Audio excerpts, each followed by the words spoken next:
Good evening, everybody, and officially kind of Happy New Year from us, because unfortunately, is this our first broadcast of the year, or have we had a Zweihander? I think this is at least streamed by me. Yeah, this is the first broadcast of the year from the Component Cast. The cameras at the bottom are slightly out of line, but that's because there's secret things going on in the background, and I just needed a webcam face to do this opening. As always, I hope you've had a wonderful time. This year, we're going to have a few changes to the scenery around here, and things will be adapting in these first few episodes. We will be publishing show notes very soon on the Discord for the full range and scope of things you might expect in the series. We do state that this is a safe space, but for a full information pack, we are going to be posting that on the Discord probably tonight if I get round to it. More likely next week after someone has reminded me that I said that at the beginning of this. Other than that, we have a few things else we need to cover that we normally do before we get on with tonight's broadcast. The first up is we need to talk about the wonderful people at Syrinscape who helped me bring this show to life. I use Syrinscape's online player to send music to my players across the globe. You can find out more at Syrinscape.com, where they have also a free sound set thing to get you started. It's got like 33 soundscapes, and you can play around and use it to bring your table at home to life. We also have ourselves to plug. Over the December time, we've published quite a few new trailers. You will see those at some point in this broadcast. But yeah, please check out our YouTube for the most recent trailer content for the upcoming stuff for 2023. We've got a lot of cool shows and hopefully even more stuff to come. But yeah, definitely check those out. Other than that, I'm not going to hold us off for too long. Let's get on to the new trailer for this season, shall we?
So here we are, season 3 with new overlay.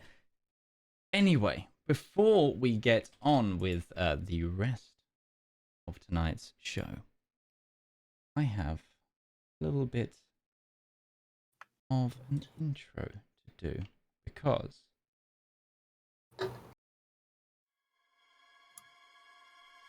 since the last time you saw us, it has been about 3 or so weeks.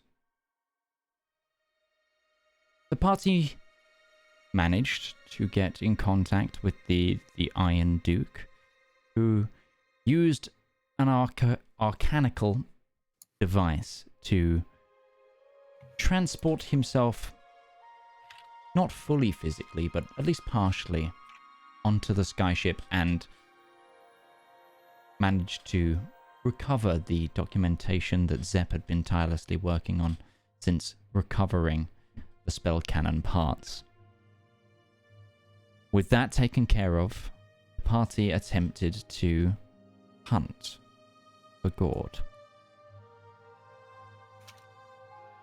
Like trying to find a needle in the haystack, the party scoured the open oceans of the Bay of Gold. But a keen eye did eventually spot a familiar ship harbored in the Eladrin port for Isram, the militarized and fortified port province and naval base that belonged to the dread keep of Noxodanis. It was there the party caught their eyes on a tree being offloaded from the ship. Peculiar sight. This tree was caged.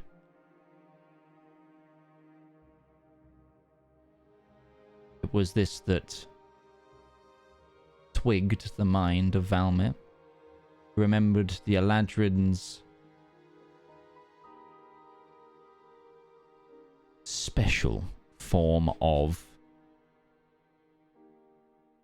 imprisonment.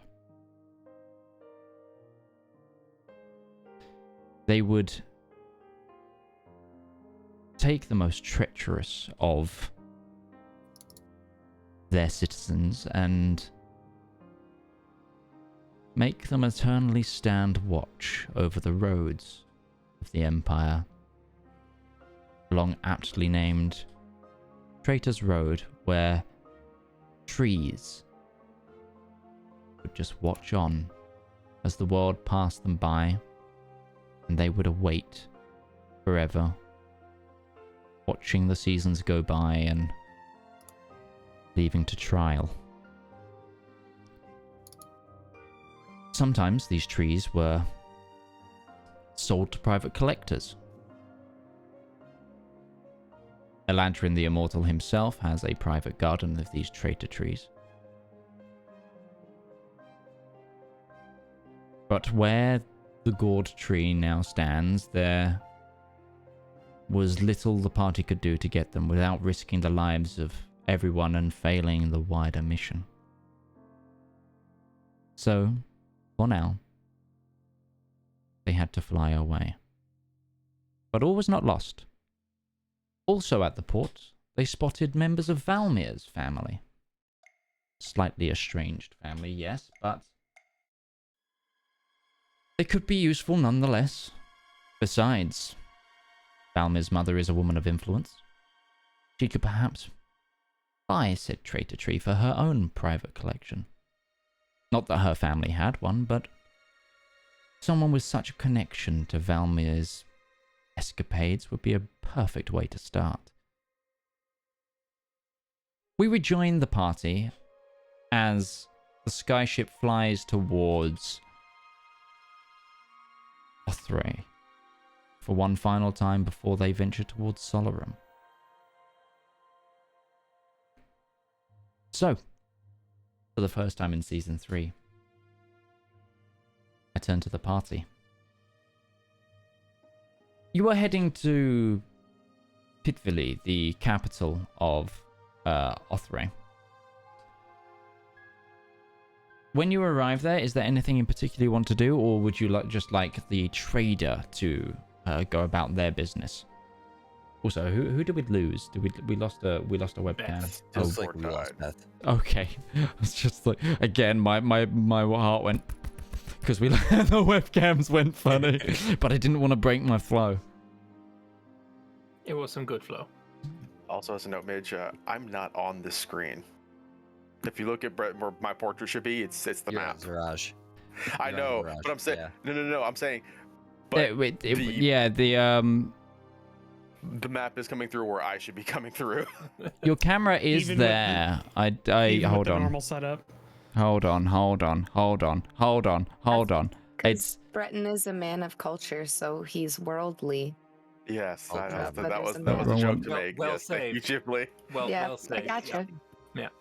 And there lost we her go. again. There we go. I've got it, but we need the Beth cam now to sort it Yes, out. now There we we just go. people back. And now we've got Yeah, two that's halves all I'm of saying. Mordred's green screen and different Obviously, cameras. I was here, but I'm not where my Thank you. frame's Yes, not working, is what I'm trying to say. the monitor wasn't being recognized. There is what was happening. Anyways, Claudia still with us? Yes. Thus yeah, far. Yeah, you guys I would haven't really assume. stopped. never actually followed through with sending her anywhere. So that would be a question for Yeah. Darius. Yeah, no, we didn't really You're back.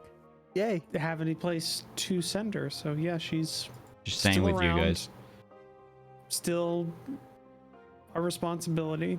Well, I guess primarily Darius's responsibility, and like for some of the times during the day, Ziraj's responsibility, kind of. Oh, cool. I still get to hang out with her. I didn't know if I was going to be allowed. That was going to be my next question.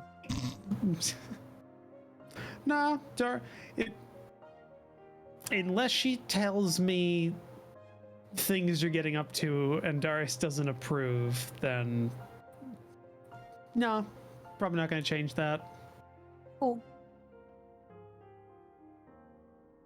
Wouldn't be a very good rogue if she just like started gossiping, divulging secrets. Oh, if you're you can be. Depends on the type of rogue. A courtly rogue, definitely. Not true I secrets. guess there's not a whole lot that we really need to get to in our traveling here. Obviously, the trader does need their time to do their thing, but other than what we discussed while we were doing during our travel time. Trying to remember if there was anything we needed to buy or sell on the way. If there were any items we wanted to make or anything like that. Did we still want to paint camouflage the ship? Yes, I would say so. So we should probably pick up some paint in town. Is this a town that we've been to before? Pitvili? I'm sure we've been to Pitvili. I don't think you ever went there officially. I think you went near it, just not properly. The easiest way to check would be in the handouts if I've sent the map for it.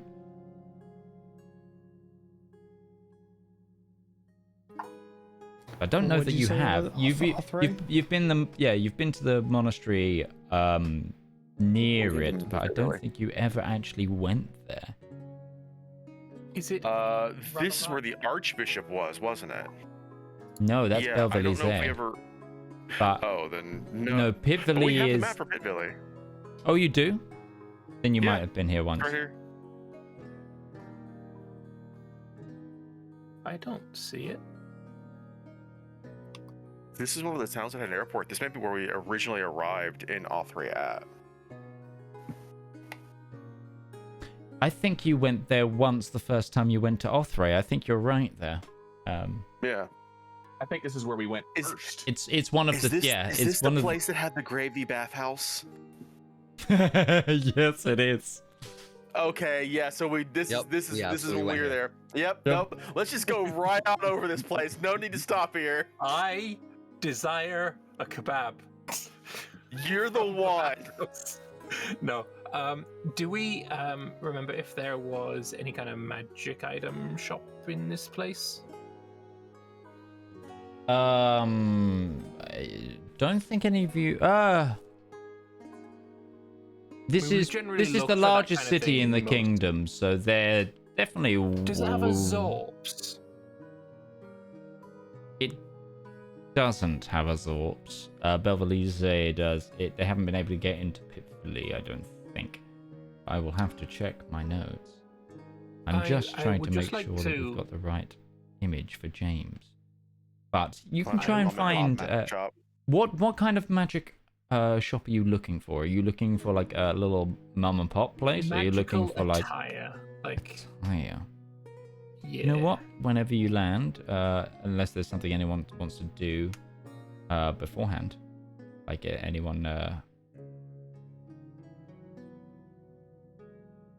If there's any, we'll skip straight to being at the city. Give me an investigation check. First Sure roll of the thing. season. Let's go, Valmir. Investigation. This is going right. This is my season. The curse shall be lifted. We're not going to have bad rolls from here on out. Natural It's one. a one.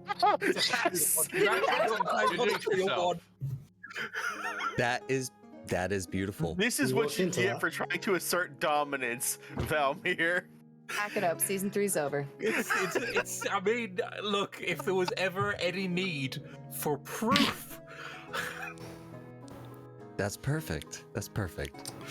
I don't know why. I but have knew luck. that was I'm coming. going to use a point of luck. Okay. That'd be a 2. It's a 20. Okay. With a natural 20. Take that, dice gods. You find fucked now, there right? is a you come across a store by the name of Barrel and Breacher. It has a small sort of like wizard's hat as its sign out the front, and looks to be mostly clothing based. They seem to do, as you enter the store, they seem to be an arcane tailors. And there's a lot of things in there like robes and the clothing that changes color after a command word, and that has like flourishes. So like there's like ball gowns that produce like sparkles and starlight as they drape along the floor and things like that. That sounds cool. Do they have any kind of like shoes? Shoes. I'll tell I'm specifically kind of looking for something along the lines of boots of levitation. If that is a thing that I could find. Could I have come with you, Belmir, or are you like slinking off? I'm not making any. I'm not hiding away. Sure. Cool. You go in and you see a behind the counter is it's kind of a much stockier man than you'd see, like a much more muscle bound individual with like a short amber beard and then like a ponytail that goes probably to the mid back, but at the top of the head is bald. So it's like really long hair, but nothing on top except for like wisps.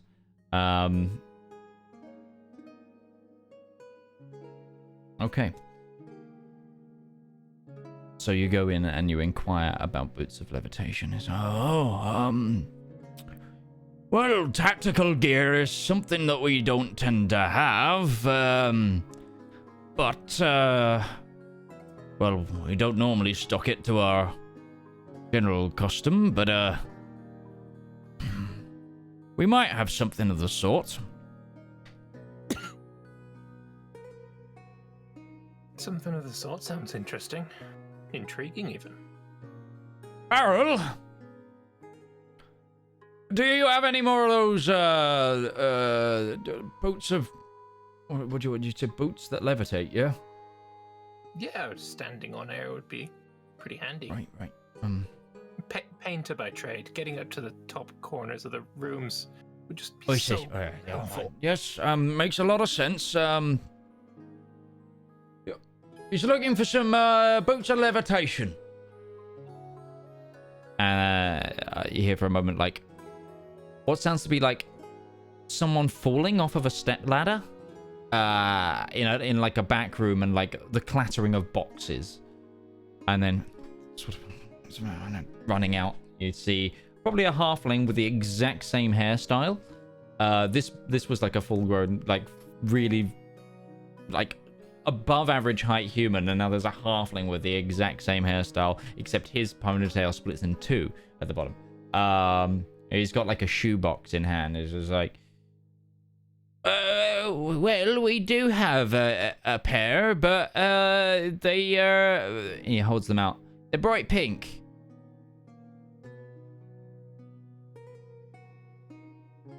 But do they levitate? He goes, well, they do. I can't show you because I'm not attuned to them. Okay, I'll take your word for it. I mean, they're gonna get covered in paint anyway, so I mean, the color is no consequence. I'm not a spellcaster myself. Well, I'm an enchanter. I can't identify him right here and now for them, but I'm happy for you to find someone to come and appraise him, if you're worried.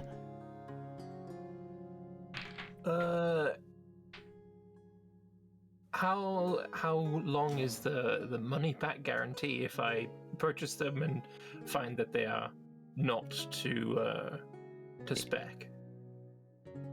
What's a money back guarantee? I buy them, I take them away, I find them, faulty, I bring them back. I get my money back. Right. Are you a part of any guilds? Yes, we are actually. I am a part of the Night Pilgrims. Perhaps you've heard of us. That's okay. We're kind of a secret organization, but trust me, you really don't want to mess with us. We paint by night. We paint by night. Or we could simply say that I am part of the Skyspan shipyards. We are a guild, recognized. I see. Yes. No, You have that multiple would guild be members. that would be absolutely fine. I understand fully. And he's just doing this like constant winking now. We'll be happy to give you a money back guarantee if necessary. It's Morse code. And can I insight check that to see if he's like winking like he's not gonna give us a guarantee? Or...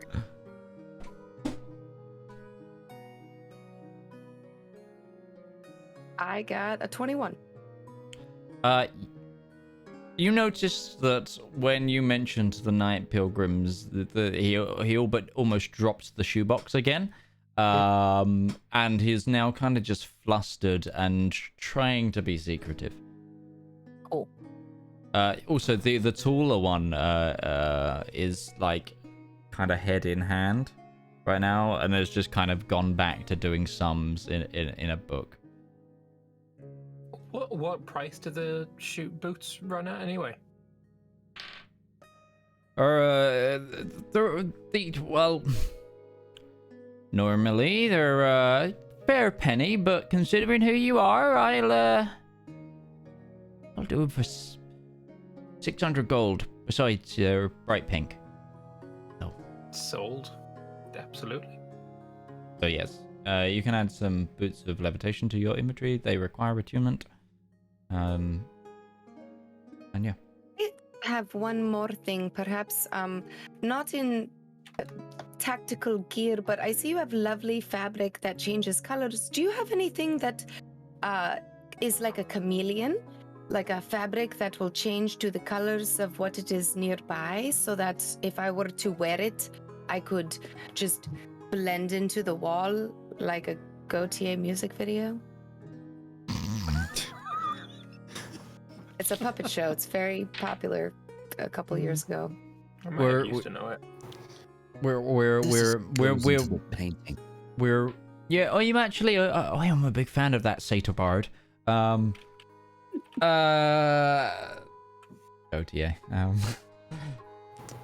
That's No, we got it. yeah, better than she kind of went.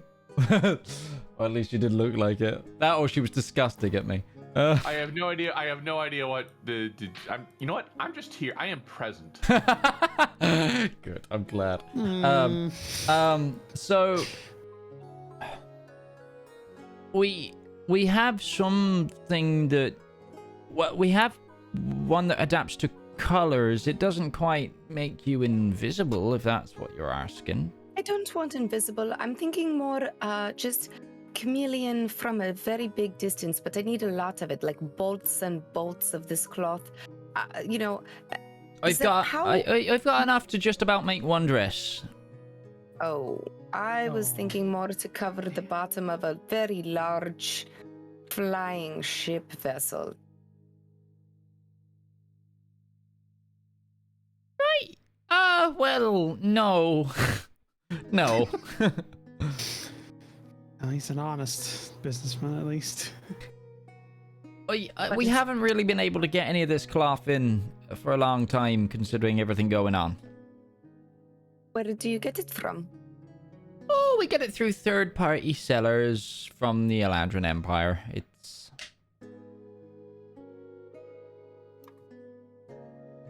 It's elven weave.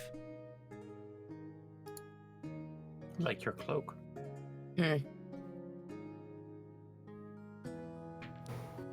Even if they didn't have the chameleon thing, you could have done like a dazzle camouflage on the bottom of the ship, at least to help like against I anti-aircraft mean, you could do fire. that with paint. You can do that with paint. No, but it's moving though, which makes it even worse. So it's so you Yeah, just but have can you it go imagine the black drag and of white. having cloth on the bottom side of the ship as well? I'm not saying it'd be a good idea. I'm just saying it'd be an idea. I mean, you could Mod Podge it, so it doesn't have to create drag. It would just be like a. You gotta fucking ghillie suit the bottom of your ship to look like a cloud. Is that... Look, I'm not the smart one. Okay, it was just a thought. It's okay. It's okay. What we need is lots and lots of cotton wool. There's no stupid ideas. You know. We could make it look like a cloud. Actually, while we're Anyways. here as well, Mordred, could you give me a roll for the ship's merchant, please? Give me a D100 roll. 1d100.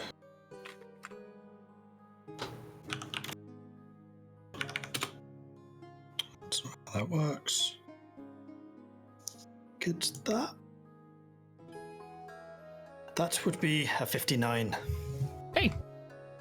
Pretty average.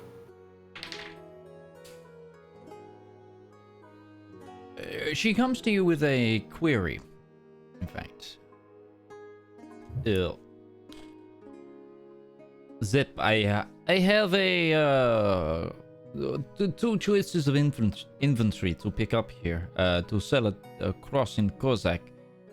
We can either go for a large amount of cheap, but I know I'll sell it, wine, or we can try and pick up some more like luxury items. It'd be a bit harder to sell, but the profit margin is far better. I found a wholesaler who's going out of business and trying to get rid of quite a lot of their furniture. I would say the wholesaler. Even if we do not sell it in the first stop, we'll be visiting other places afterwards. So the furniture?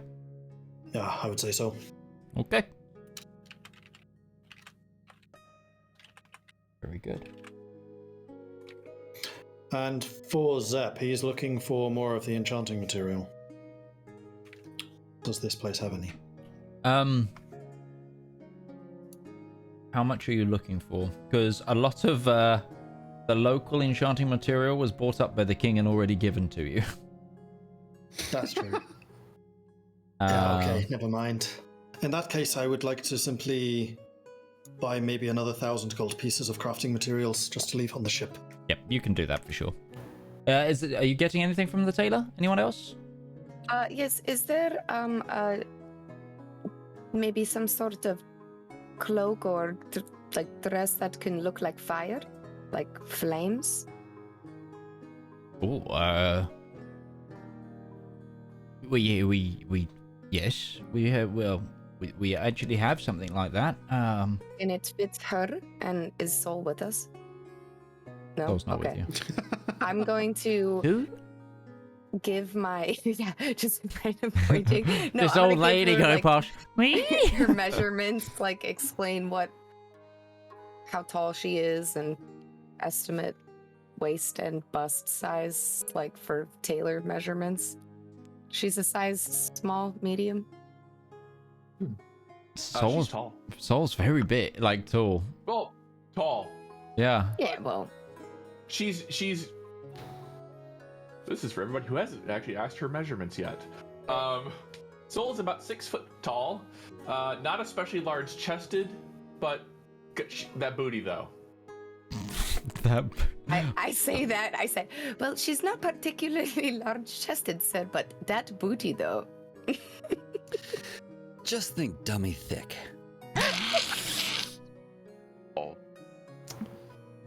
Right, well, I'm not sure the pre-fitted, she'd have to come in for a fitting, but yes, we have a dress that does shimmer like a fire. I will take it. And do you have extra cloth if I needed to make alterations myself? I'm a very good seamstress. Well, it's the dress is designed and then the cloth is enchanted. It's not a case of we have just flame cloth. Oh. Got color changing cloth and bolts. But, yeah, that's a bit different. That is these produce a magical effect. The color changing cloth is a property of it. I mean, I can give you the color changing cloth, and then it being on a dress that does look like fire, it would then look like fire. But Okay, I will take the dress and maybe she'll fit in it. And if not, the money back guarantee. all right. It's 150 gold. Sure thing, boss. And I give him an extra 10. Lord. Okay. This is Wait. for you. Thank you. Well, is there anything else? No, is there anything else? I'm turning back to my DM voice. Which is just, you mean you. Yeah, that's what I mean. Back to me. Yes. Back to us, Midge. Come back to us. It's been a while. Breton, this is something we talked about during our session recap, but Breton is going to take his horse and do a quick ride out of town to find the nearest encampment and just talk with the trainers to hire on our temporary hand. Yes, absolutely. You can do that. We did discuss that there was someone that you had found, correct? Yes. Good. Cool. I was just making sure. I thought that was the case, but yes. There is someone that's willing to come on and train you, and we'll... No, that was at the previous city. This is where they'd get off. This is the... Oh, okay, this is afterwards. Yes, Never mind. yes, then. yes, I thought this was the first city we were stopping you when we were in Anrayne. No, Belvelize was before. This is Piffley. Yeah. So this is where they get off. So you would actually be able to put down that training. As previously discussed. During the break, we'll have to talk about how much that was actually worth. Because that was not covered. Oh, okay. No problem. I thought we did cover that last here, time, but no worries. I don't remember, but we'll talk. Then Breton would just be going about the town, I guess. Is Sol doing any shopping? If Breton brings her, she'll go. I mean, If you're he's going just about the sticking town, around. give me a perception check. Me or Both. well, I will do this. This thing you ask of me. That's a 15. Okay. 5. All right, and for me that is a 25. So, I have 20 it. you overhear some chatter from it's like you're going past a street cafe. You overhear some individuals talking, and there's something that really just kind of catches your ear. Because one of them starts talking about a skyship. Ears are burning. And like, yes, I heard about this. There's rumor of this group of adventurers going around on this rogue skyship, fighting for the Alliance cause. They almost single-handedly helped relieve the siege on the castle in Retbury. It's what you get.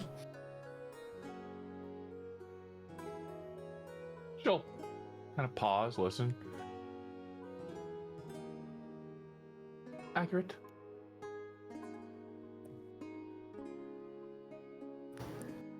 It seems You're that a topic of conversation. Topic of conversation. Mm-hmm. She'll seem to be talking about our flights.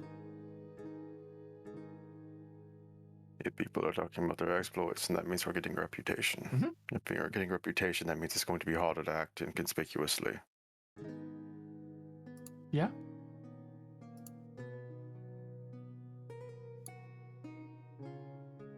She'll shrug at that. Wait. How does that make you feel? that I can't act conspicuously? That people are talking about you. Well, not me specifically. Indirectly. I mean, I don't mind it. We've done some interesting things. I would talk about it. Would you not? I'm not one for gossip. Not gossip, it's conversation. I'm not talking, I mean, yes, it is gossip, but I don't like bad gossip. Fables sung by bards. This is the stuff we're doing, Breton. Yes, I know. She kind of looks off to the That side. That is a way to look at it, yes. No, I was just trying to get a feel of your approach at it, but it just means we need to be careful, because it means if people here are talking about it, that means the Eladrin are talking about it as well. That's not necessarily true.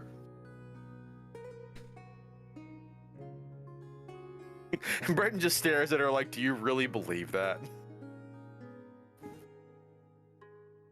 I mean, I don't think the locals will be talking about us. Maybe having a conversation about, the world that we're desperately trying to save, maybe, but I would think that their better angels will be looking out for us.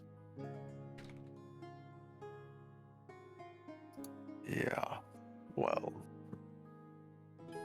if people are talking about a rogue airship that is helping the Alliance cause, then that means that people might know about who we are before we go somewhere. That can be a boon, that can be a problem. Probably less of a thing once we get across the ocean, I think. A little bit of time abroad might be good for us.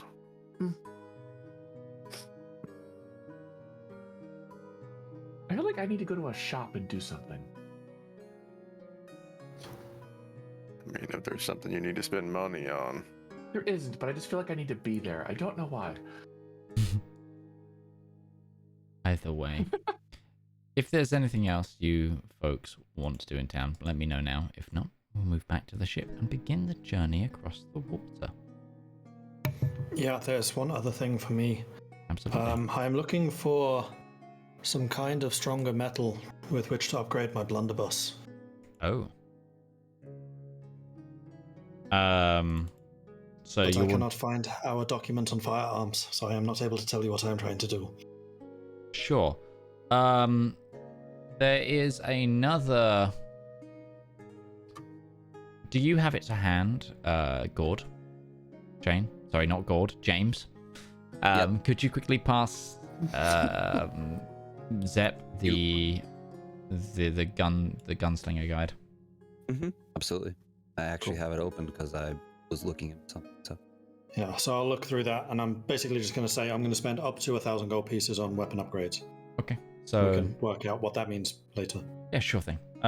We'll see what you can come up with. There's a couple of things like runic enchantments and ammunition enchantments, as well as barrel mods, etc., and that kind of thing. And now that I have the ability of making magic items even cheaper, I definitely want to investigate this. Yes, you. Yay, artificers! Yes, you jammy bastard. You get to build everything now for like oh no, no money. It's ridiculous. there we go. Send on Discord. Yeah, it should be in the general chat now. The last thing I want to do before I go back to the ship is look for a paint shop or a store that I could buy paint for the ship. Mm-hmm. There is a school of creative arts in the city. So there's like you might be able to find a lot. There's like painters and sculptors, etc. And we discussed we're leaving like tonight from Pitville. We're not staying long. You're going to be staying about 24 hours at least to get merchant stuff loaded, etc. Could I speak to the head of the painting department? You can head to the school if that's what you're looking to do. Yes.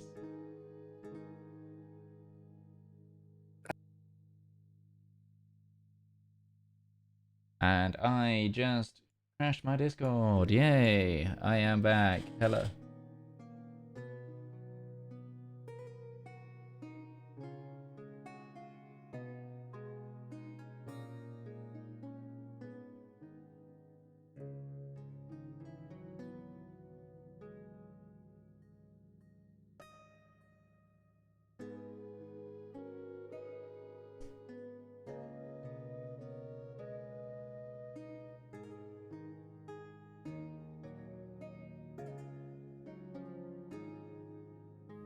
Hello? Hello, everybody?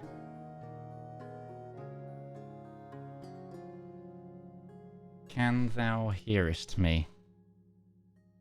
Sorry, friends that are watching. We're having a small technical difficulty right now. Where,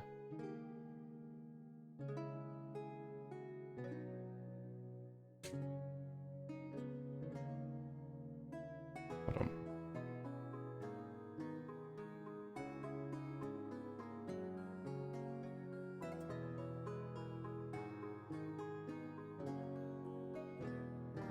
God's gone. Quick, everybody sin.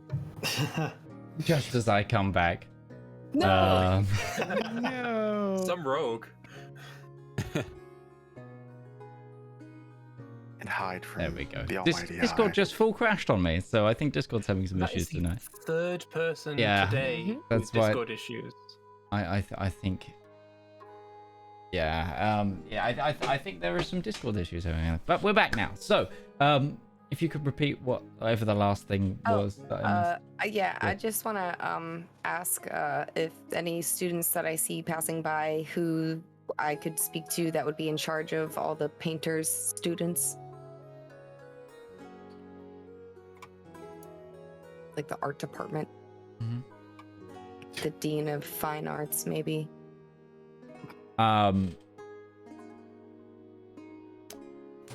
Give me a. Just give me a flat charisma. As you try to convince people to give you information. I mean, you're I in the got a right 5. place. Okay. Hold on a second. I'm assuming Hi. Claudia's going with you, which means I'm going with you. So we're just kind of in a group. I'm gonna see, can I give you a bonus with my commanding presence thing? Or is that just a... No. I'll also allow you to ask when you see Zedaar like talking to someone from behind, tapping it, and then it's actually like a stuffed arts installation. Where's your art guy? She's talking to a painted statue. I'm on the other side of the hallway talking to a student. Yeah, kind of thing. So you can also give me Alright. like a charisma check or a persuasion check. I'll go with persuasion, because that's what I've spec'd into, apparently. 20. You find a young it seems to be an art student. You notice the paint on her hands as well, so you approach and you ask her, you're looking for the like head of the art department's hard in an art school, so Who makes your paint? the college it inputs it on mass. We also have a workshop here where we mix the pigments. There we go. And who is in charge of that, like, section of the school department? That would be Maestro Giovanni. He runs. He is the head of the fine arts the course. But we also have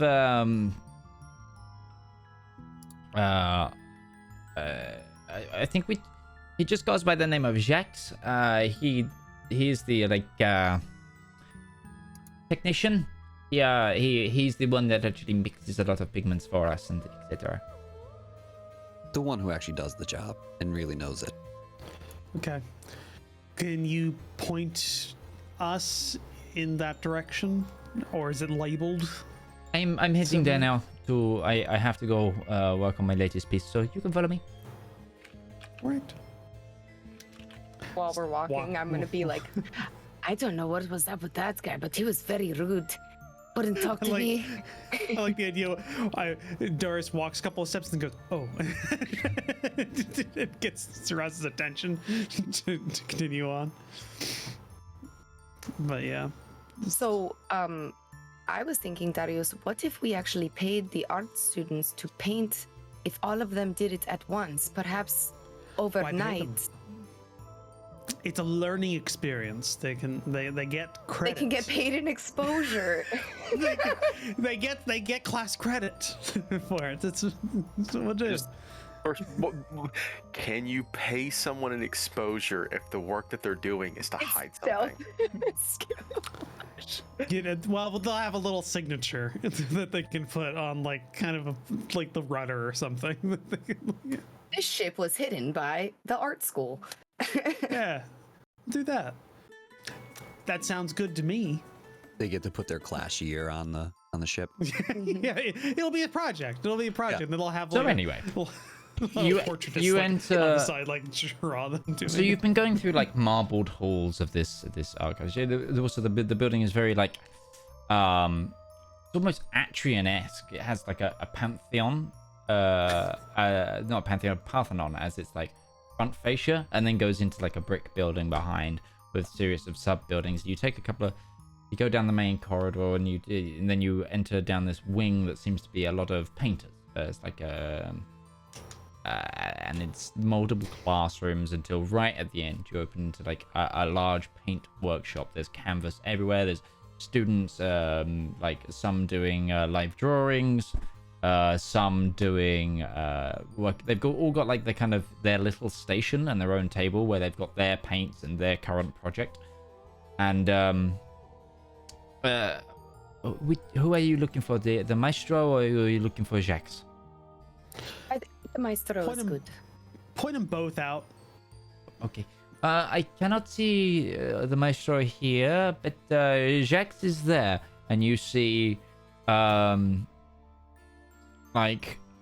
a dwarven man in like a leather apron, rolled up like flowing white shirt, but is probably in his like 60s. He's got like like a nicely braided like post salt and pepper beard.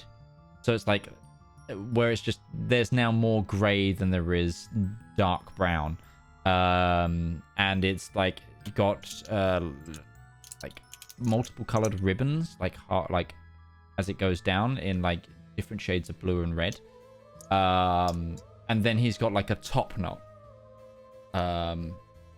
really dark furrowed eyebrows as well. It's like the only hair on his face that is still like fully brown as these thick eyebrows that kind of whisker up, and he is just absolutely covered in paint as well.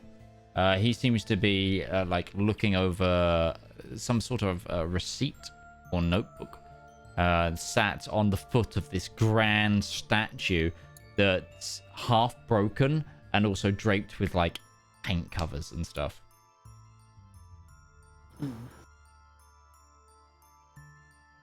All right.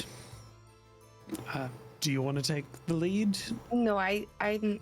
Are you sure this was your plan? I don't know why we're here specifically. We need to get paint for the ship, and we need to get students to paint the ship so that we don't have to do it.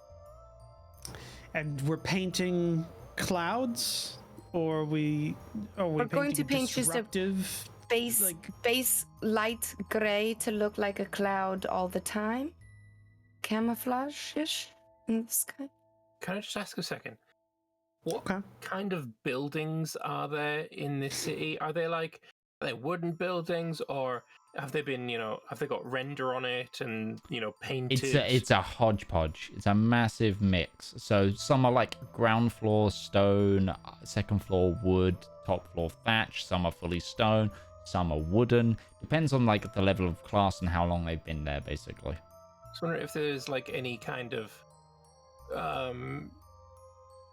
organization or like any kind of buildings that have got that rendered plaster on their out-facing walls, so that there like a would be whitewash. some kind of industry for painting full walls. Because I know of people who are like used to painting pictures of people or whatever art stuff are going to be so into just. Well, if you're just doing a block the color, then you might want to just get, house Traders. decorators. Yeah, We'll shop some around. tradies. We'll shop around. We'll shop around. Sure. But we can still buy the paint here.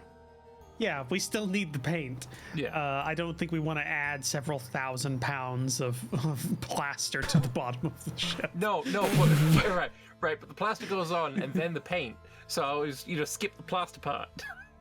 Yeah. Walk up to this. I am sure interesting NPC.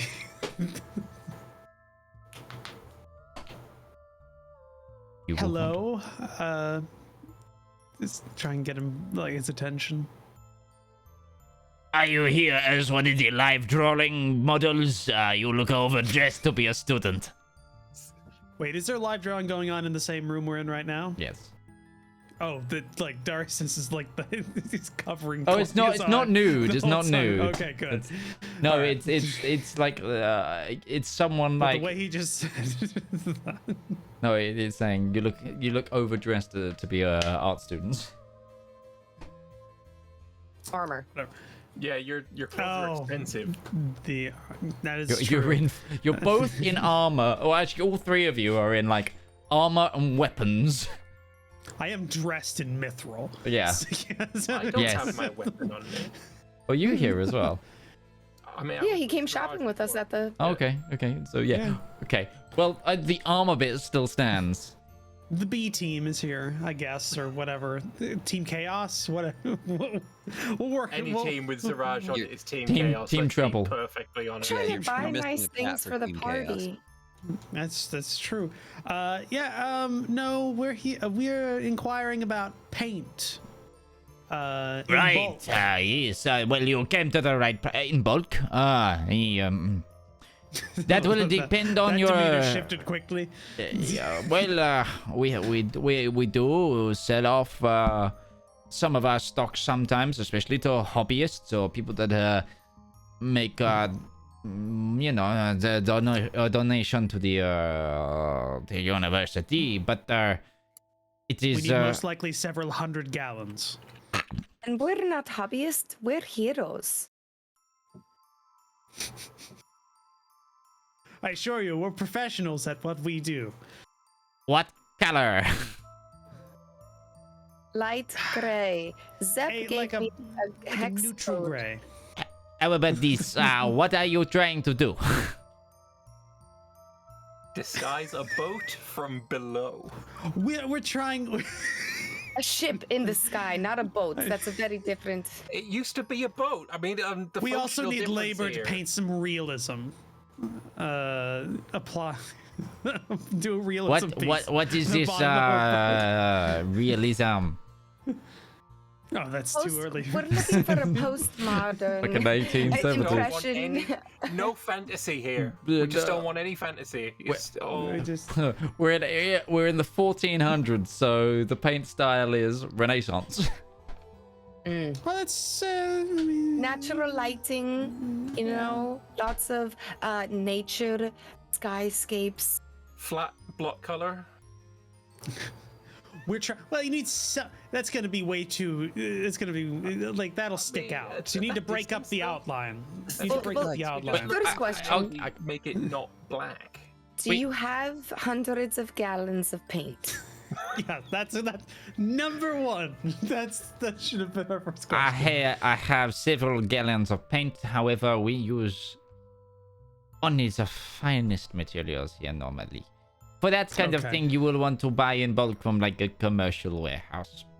But we also have trade deals with them for when we do bigger projects. We once painted the entire side of one of the one of the city walls until they made us repaint it. Yes, I'm sure you're very important. Where can we get the contacts for those warehouses where you do? charisma. You know. I didn't say he was like a personable There person. is a man by the name of Archibald in the construction quarter who normally supplies us with our less perfect paints. Less perfect paints. That's what we're looking for. We don't need perfect. And how poor are the art students here? How willing would they be to come work for us for 24 hours and get the job done immediately. This place is not for the poor. A lot of these people are third and fourth sons of and daughters of various wealthy gentry of the land and etc. However, the university, the college is underfunded right now. And if you talk to the maestro, he might issue a special project where we get a whole class to come and paint whatever it is you're painting for, you know, a donation to our facilities here. Okay. Well, we'll think on that as we go and check out this. We'll see if we can get the paint first, and then we'll for sure think about it. Most of the colors will be natural colors. Anything perfect. Anything with a better pigment, you might need to do some mixing with. If you find a dyes shades or of gray. I want then you taupe, should be fine. mauve. Mauve. That would you would have to come like here. For. Beiges and grays, kind of, you know what we're going for here. Yeah, we'll go check that out, and we will definitely think on donating to this fine establishment. Okay, very well. Well, good luck. All right. We leave, and we go towards where we've been pointed to. Just to expedite this a bit, you can go to the construction quarter to get to get a basic white paint in hundreds of gallons. Just it doesn't need to be a uniform color. Actually, it would be better if it was like. So you're just looking for grayscale surplus. Yes. Yeah, just like give us like whatever you got of anywhere between mixes. gray to light like, gray. Let's say we need like 500 gallons. Split that 500 gallons up between like 6 or 7 different shades. If you're just buying random well. surplus of color, and it needs to be able to stay on wood, so it's got to be like you're not priming the bottom of the ship or anything, and any like oil coating that may used to. Yeah, and something that's not going to come off in humidity. Yeah. Don't they have 2-for-1? Come on, it's the 1400s. I looked it up. A 60-foot boat would take this about... is not. This is not, I know. Would be about 60 gallons. This ship is 160 foot long and 50 foot wide. Yeah, so that's what I'm saying, thinking, hundreds. Yeah, Ballparking 500. 200 to 500. 400. 5 Let's is put good. 5 just in case we need to recode guys. it. Just As the resident sailor among us, whatever you think you're gonna do, double it and add 20%. I said 200, and then 5. I've just said double it, and 20% of 200 is close enough to an extra 100. So let's go. 500 of just between gray, neutral, and light gray. Just light gray to dark gray. Just All add of We'll those take anywhere. whites and mix blacks them because we can together. make our own gray. underway. Yeah, well, whites. We can use the darker grays to like darken things if we need to. Honestly, what we just need is a random assortment of grays on the bottom of the So ship. we There was tell no the guy- uniformity. Yeah, we tell this guy all of this. As we scattershot also- as that just was in front of him. Yeah, yeah. And we also need it delivered. It's gonna rock up in like 20 Curbside horse-drawn carriages just full of paint. Yep. It's a good thing we're not trying to be conspicuous. Also, doesn't paint of this era like absolutely stink? Yeah, it's I think like it has mixed with it's got sulfur linseed oil in and it. shit. So I just went to look up how much that's going to weigh. Oh, Yeah. it'll be a lot. Oh yeah. That's why it said delivery too. Yeah. No, it's gonna slow the boat down. Nah, the paint No, itself. Once it's on, that's probably fine. would. But the actual 'Cause then- transportation of 7,000 pounds of that's with it being water. There's 5,000 pounds with it Darcy's being not on wild. board anymore. Nope. 5,000 So- pounds of if this was barrel of just water weight. in 600 gallons, which is... This is something where you would need several train cars to transport this much paint. Yep. So we'll just pay them, what, an extra 100 gold to, like, rent out a couple hirelings? Can't we just how much find a lake? The amount of day labor it would take to pay the artist. Why don't we we're talking hydro dip 100 the gold ship? most. The amount of money to pay the transport, we're looking at several thousand. We just find a lake and we get Zep to make some like doohickey magic artificer stuff to turn the lake water into paint, and then we just dip the ship and go away. Zep has a spray gun. He can just keep, super soaking it. Cause an environmental hazard. He has a paintball gun. It's not even water though. It's like oil based paint that's being aerosolized. Okay, not that accent, but just to be sure, you are looking to buy pretty much the entire city's whitewashing supplies. Yeah. Cool. Yes. This will cost you probably about 3,000 gold, including transportation and everything. 750, Darius. How much do you have, Valmir? Let me check. I gave all my gold to Ruby and then she died. About 3,000. Just disintegrated So all you've my got money. 3,000 gold. Okay, so how about we both put down 1,500, and then Cause I don't believe in. Sure, I mean, what else are you going to spend it on? honestly, lots of things. I mean, I just have a laundry. Literally all the things. But it wouldn't be nearly as convoluted as this. Therefore, not as funny. It wouldn't be as interesting. Exactly. It might be something I believe in more, but I will give all of my money to this, so... I think you're going to have to pay for the transportation fees. We're just paying for the actual supplies. Oh, I thought you said that was included. Oh, is it included with the 3,000 gold? No. Oh, and Okay, how much? yeah. How much for transportation? Yeah, let's get the bulk bill first. I'm just... So that is... This random warehouse owner. So Just got a that sheet is- of paper. Just Not as many barrels as you might think. So I'm oil starting barrels. to feel like this party has no respect for money. Yes. It's only about 15 oil barrels, so it's only gonna be like... But each cart, but it's a heavy. Don't make him that's raise good. the price. Yeah, it's the weight. So it's gonna be like 4 or 5 just saying trips to the instead that- cart. So it's about another 100 gold. Oh, 100 gold. yeah, I'll definitely pay for the transportation if Well, you hold on, girls hold get on, that. hold on.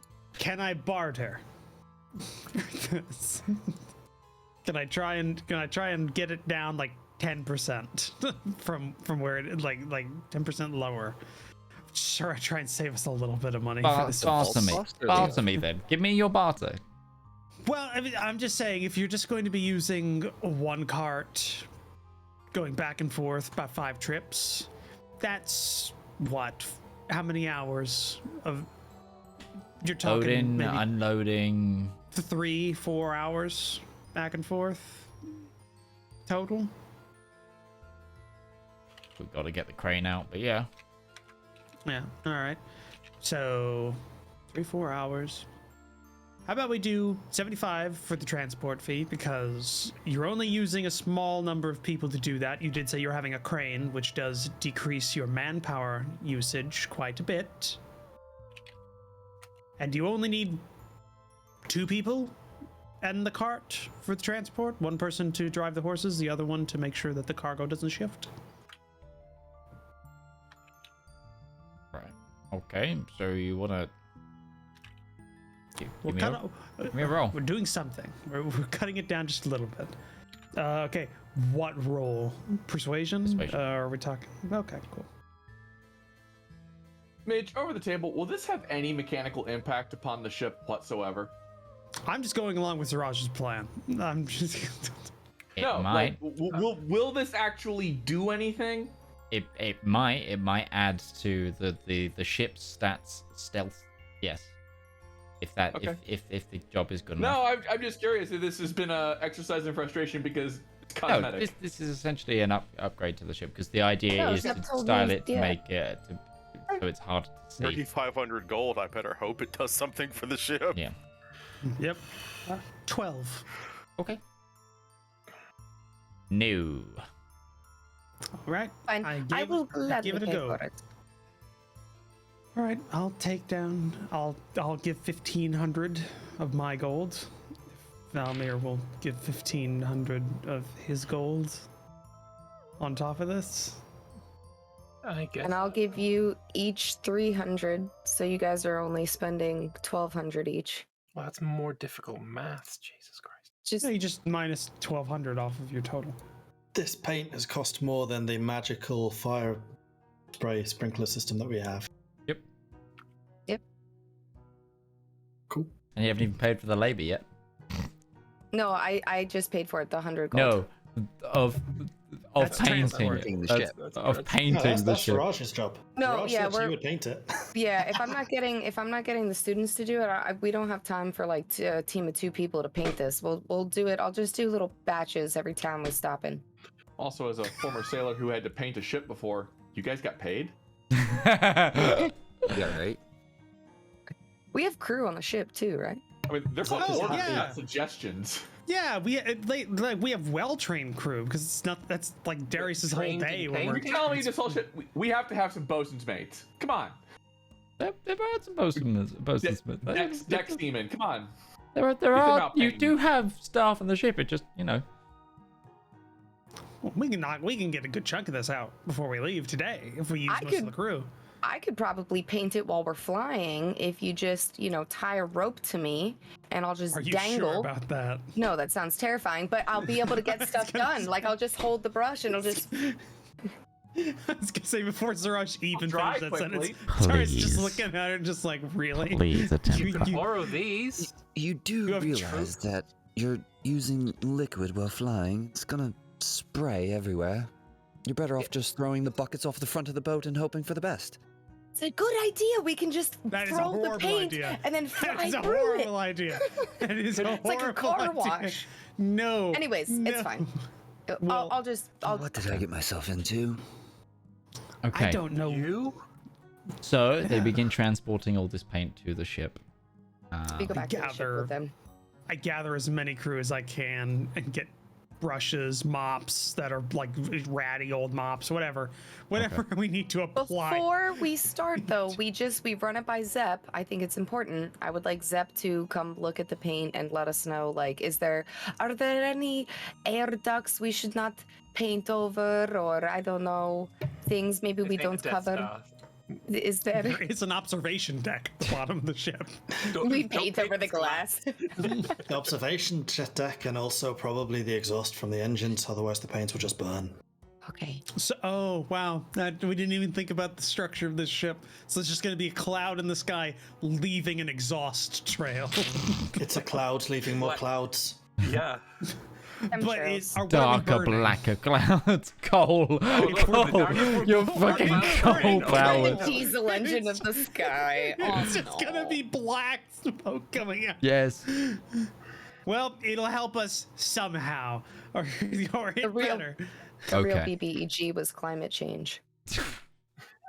So now that a new thing has been identified, I would like to research into chemical compounds that can go into coal to make the smoke from black to white. Oh. Okay. So that's what I'll use my time doing. Okay. While everybody else is off Much, running around. much better use of your time than Sure. just painting. No problem. While everybody's painting and everything like that, I'm gonna be like, hey, that's a problem. Let's fix that. Hopefully, And I- How benefit us more. do they make the smoke? It's usually adding like copper or different heavy metals in a powdered form. Yeah, I'm just trying to see how they do it in the Vatican.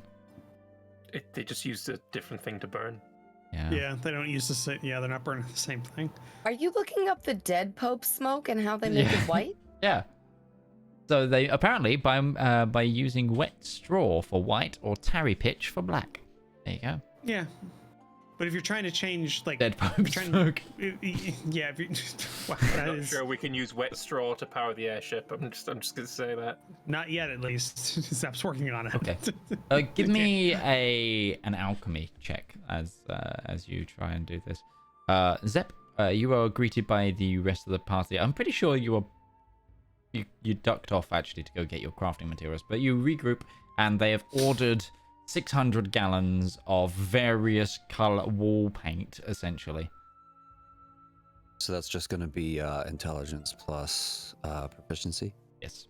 Oh, if it's wall paint too, it's house paint, so it's gonna be it's gonna be a very stiffened degrees. So we're gonna have like eggshell next to semi-gloss, satin, matte, just like It's outdoor wall paint. It's like It'll be 16. I'm pleased to see that you have kept your word that you will paint this thing.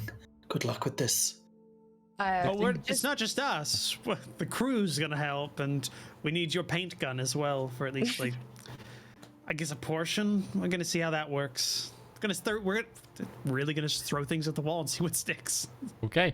And anyone who is painting, give me a sleight of hand check. Wait a second, before we do this, it might be possible to use the engines of the ship to power a pressure washer, basically. So if we force it through the pipes, it will go more easily. I did this with my school bus. I used my pneumatic brakes to be able to use my pneumatic power tools. This is the thing that you can do. I know. This is why I'm saying it. Yeah. Okay, Zep, break the game again. Go for it, buddy. Give me an artifice check. Ghibli, your life is just, I don't know, the various experiences you have. It's just so out there. Okay, Thank you. artifice check. That is a Next thing we'll find out is that Ghibli was raised in a cult. 23. I did live in a commune. God. There we go. The apocalypse comes and Ghibli's gonna be in the middle of the woods, and she's gonna have a cabin like a couple of years afterwards. Just like, What? No, I had this like 3 years before the end. What do you mean the world's ended? 23. 23. You for? Sure. She gonna be Bill. You can get the basic undercoat done with the pressure like pretty fast, and it will knock off some of the time. Now everybody else make those checks, and then we'll get flying on. You said sleight of hand. Sorry, just verifying. Sleight of hand, dexterity, like whatever you want to do for paint. Oh yeah, and Braun is definitely assisting with this. I got a 15. For Braun, can you roll a charisma check? a 5. A good, solid, strong 5. Charisma? Really? Yep. Okay. Ron's talking to the paint. That is a 5, but a flash of genius brings that to a 10. Oh, and I don't know he likes to be Claudia's creative sleight with of his hand painting. check. Oh, When I said Oh, I was a fuck, painter it's to high. that guy, I was lying. but I rolled low. It's so- going to stay as a lie. So Darius has taken up a position where he's gathered some of the crew and he's just kind of pointing. I'm managing. yeah. He's got into management. Yeah, Sure. and the basic, like, you guys realize that this is gonna take multiple coats. But you can get like a basic dusting on the underhull. It'll help. Every time we and stop. 24 hours dedicate. pass, and I don't sleep at all. I'll take a point of exhaustion if I have to. okay, you can do so. And the merchant finally says that they're ready to leave. Your experiments, James, don't bore any fruit yet. You still need to experiment with some compounds to perhaps make white smoke. But it is time for leave. Time to initially leave. However, you can hang around if you need to. Is there anything anyone else wants to do in the city before you head out over the open ocean? This is your last stop for a number of days. Or are you planning on just... Huh? How many days? Have any of you ever flown between the two continents before? Zep might know though if that's a regular. Yeah, I'll let you make a what's it called? Skyship piloting check. Well, that is a 19. Okay. For the waylined standard ships, it tends to take anywhere between 1 week and 2 weeks, depending on their speed. However, that depends on where you're going. Those are the ones that go to the capital of Korzak. It's a lot of open ocean as well. They cut it down on a lot of the maps. It's a wider channel than you'd necessarily take. Yeah, 1400s era map making, so it's all abstract and annoying. Mm-hmm.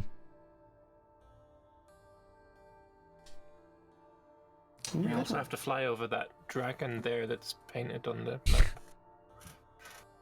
There's also a random island or landmass that doesn't actually exist. People know it doesn't exist, but the map maker just keeps putting it in there, like California as an island or whatever. It's to make sure that if anyone copies the map, they know who they copied from, so they can sue them for copyright.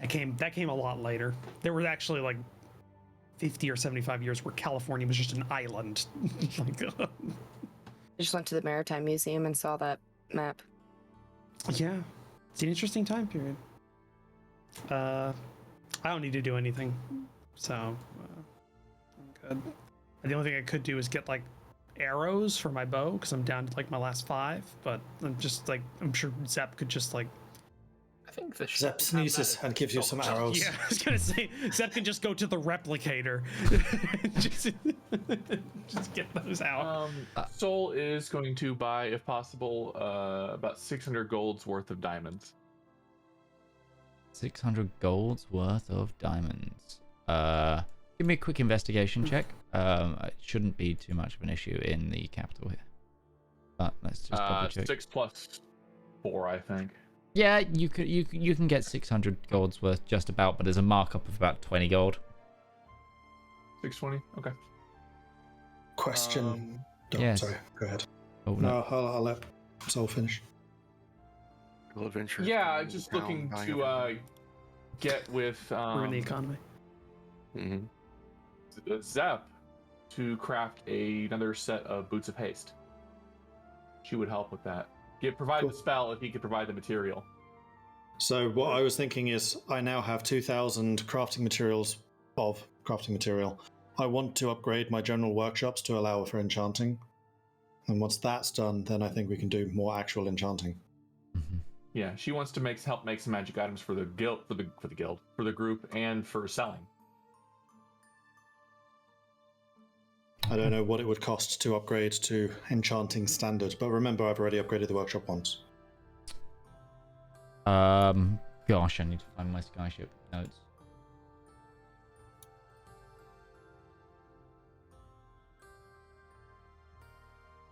Do you want to put an enchantment chamber in?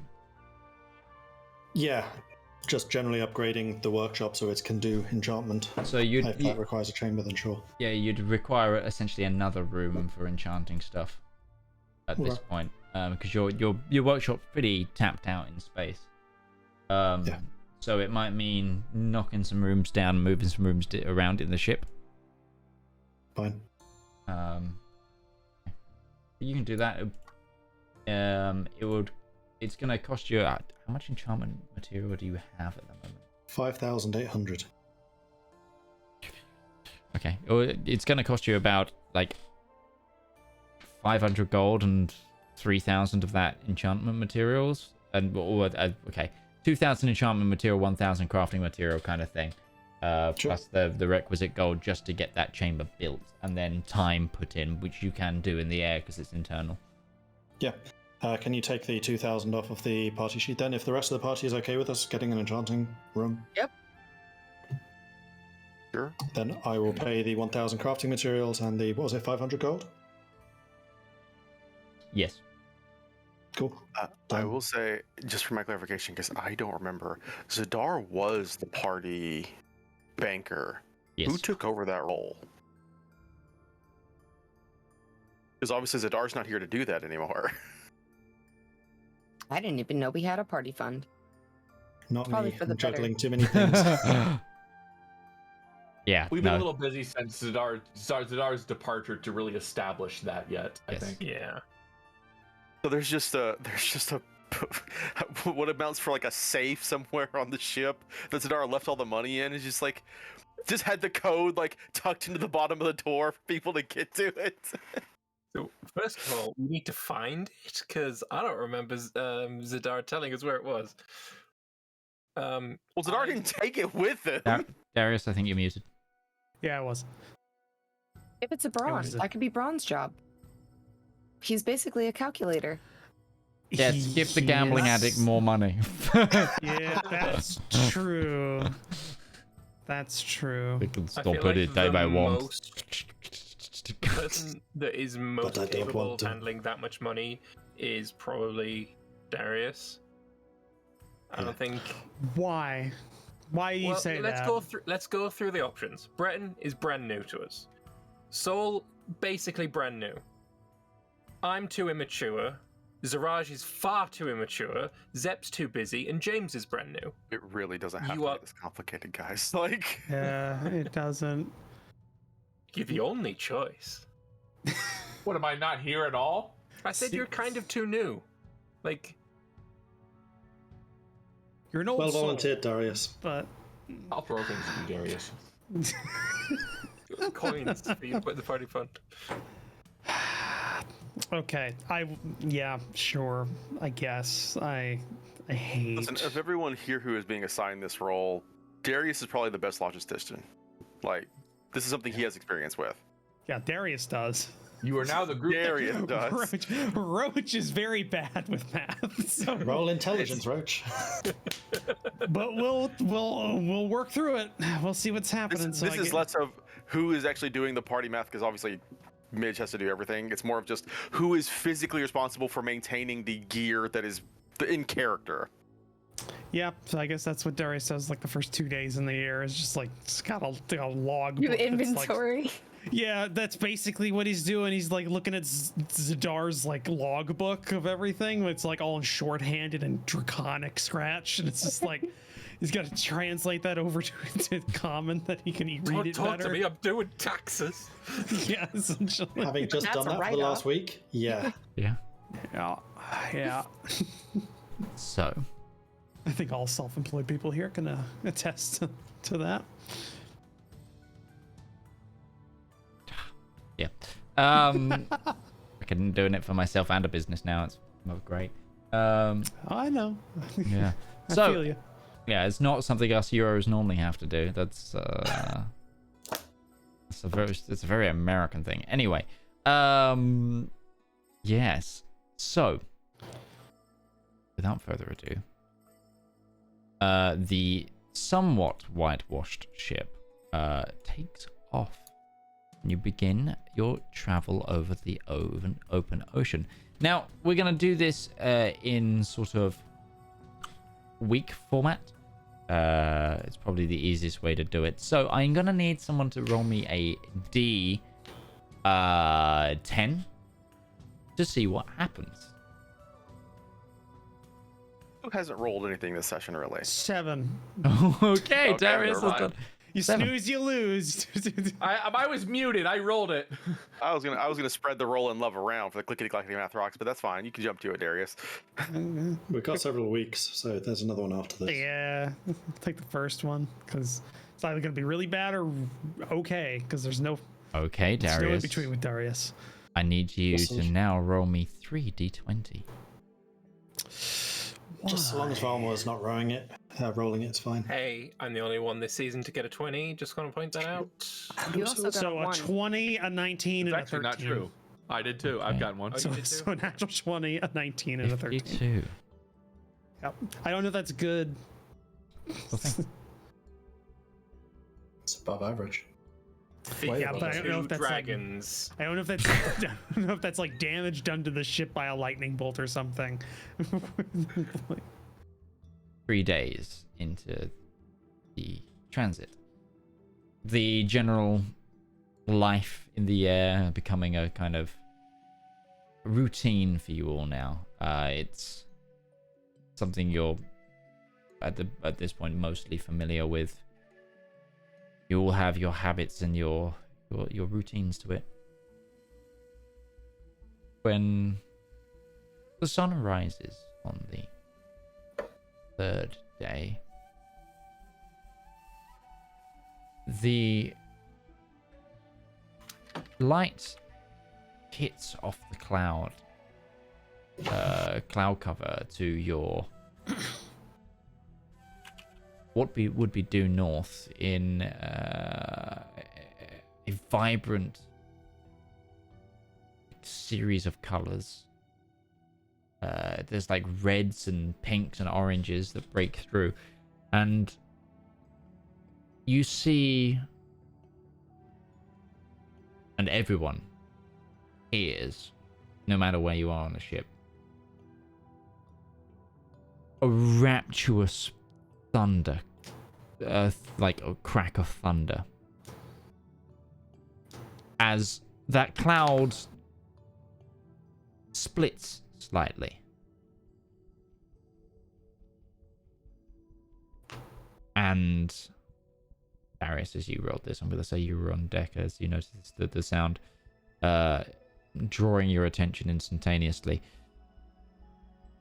There is almost like a gaping black space in between a bright light that rifts the clouds. Oh, countered a black hole, apparently.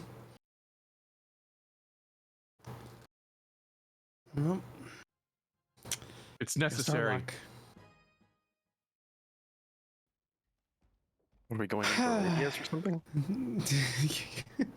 One person got that reference, I think. Yeah, I got it. I should. I gave you a copy of that game.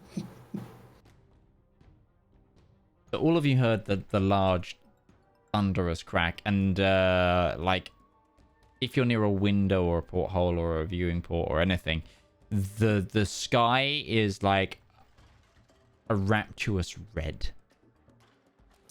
So, I imagine like All of a Brett sudden. just comes out of his room wearing not like training like leathers and stuff, and just kind of like wielding a wooden sword, and just starts looking around like, no, I haven't been doing this very long, but this doesn't seem normal. No, we should Nope. get dressed and do it now. nope, it's not What? normal. Soul's gonna start putting on her armor. Now, Breton, the dutiful servant that he is going to help her put her armor on before he starts putting his own on. Like the oxygen masks in an airplane.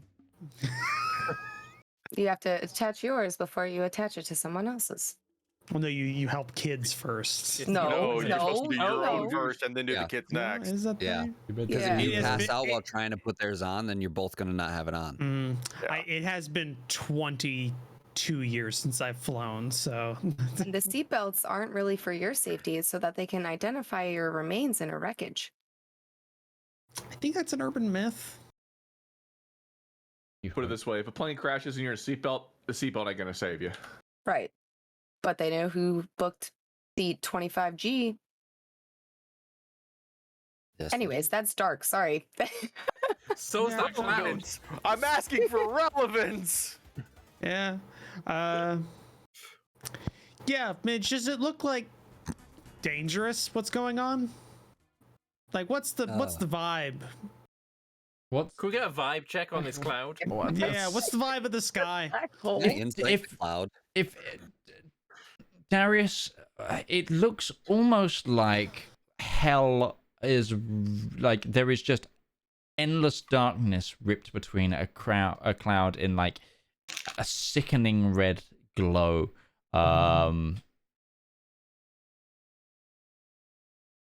Okay.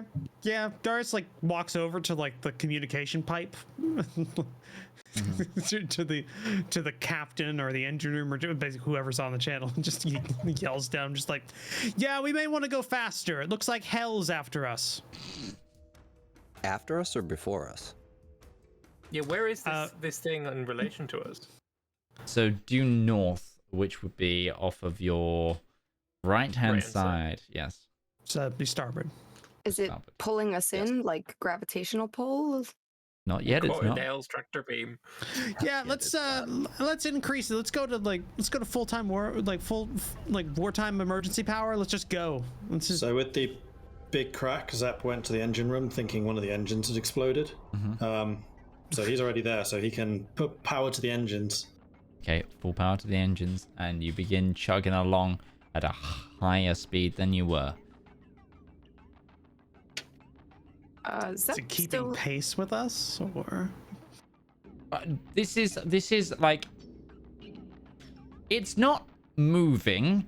It is it's like a rip in the atmosphere. Okay. And I grab anything Zep's coming out of it? spyglass, and go look.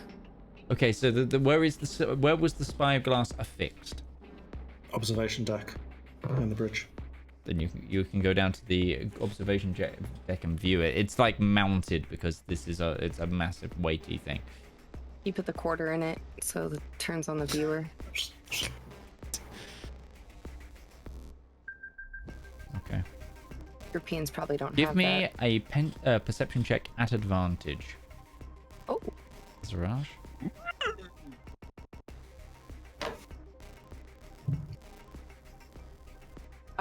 24. Lovely. You look towards the rip, and every hair along your body begins to stand up. And as the light of nothingness and piercing red overwhelms you, I need you to roll a wisdom saving throw, please. Oh no. I'm not very good at wisdom. You're better than me. I got a 6. Okay.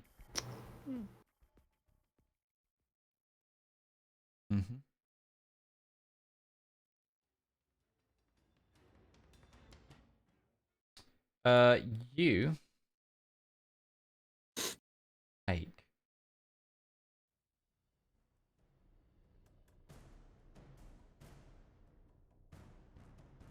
Zaraj looked into the void, and the void looked back. you are now frightened. Mm-hmm. For one thing, if you're still up. I have 65 HP, so. If you're still up, what? I'm trying to click multiple times, but it's not letting me. I'm going to have to do this on the Observer PC, which means I need to join the campaign because it rebooted. Give me a moment. So many dice that Midge has to roll on a second PC. I'm just going Got too many dice to roll. It's only 10. 10. Might I? You're up as you take 59 points of psychic damage. I yelp like my biggest cat scream. And you yelp, and you just instantly you begin crawling away from the the spotting scope as you try to like tap your brain as an image is like burnt behind your eyelids of just this staring sort of it's like you have an idea of what it was, but at the same time your mind can't fixate on it because it was just so horrific. But all you remember is like piercing eyes and horns. But not me. It's really interesting way to pivot the campaign into Call of Cthulhu system. Yeah. Yeah. And suddenly we're playing Spelljammer. Well, eldritch horrors beyond comprehension. Good. I have increased speed. Are we evading whatever it is? It's not following us. I think it's harmless as in terms of like the ship. Everybody should be good. Let's just keep going for a while. I wouldn't be quite so sure about harmless. Why? Something happened? Yeah, Zaraj is pretty much on the ground, crying, gibbering and position. jabbering. I Is there don't anything out of the understand what's ordinary, going on. Almost verge of catatonic, I'd say. We are flying. Yeah. So is there anything out of the ordinary though? She is in the observation deck, which is very out of character for her. Is anybody doing anything? We'll maintain Does it the look like? engines. Is it getting I'm getting closer? It's not Is it getting moving further? yet. So it's going. So it's getting smaller, because as we're going away from it. Yeah, but it's like Well, we're going Yes. parallel to it, and it's yeah, you probably haven't pretty- adjusted course. You've just powered the engines. It's a hole in the sky. Right. Okay, it has been like What color 7 is it? seconds. Is it red? It is pure black with like red around the edges that looks like rippling lightning. Like an Okay. eclipse, Okay. except Like an Oblivion Gate, but black. Yeah, So I I feel vote we relieved, just actually. leave. It's because if it was purple, then I'd kind of feel a bit guilty, maybe a little bit. But it's red, so it's not my fault. What exactly is it? I cannot see anything. I'm in a dark engine room. I'm Kinda- Hellgate. Yeah.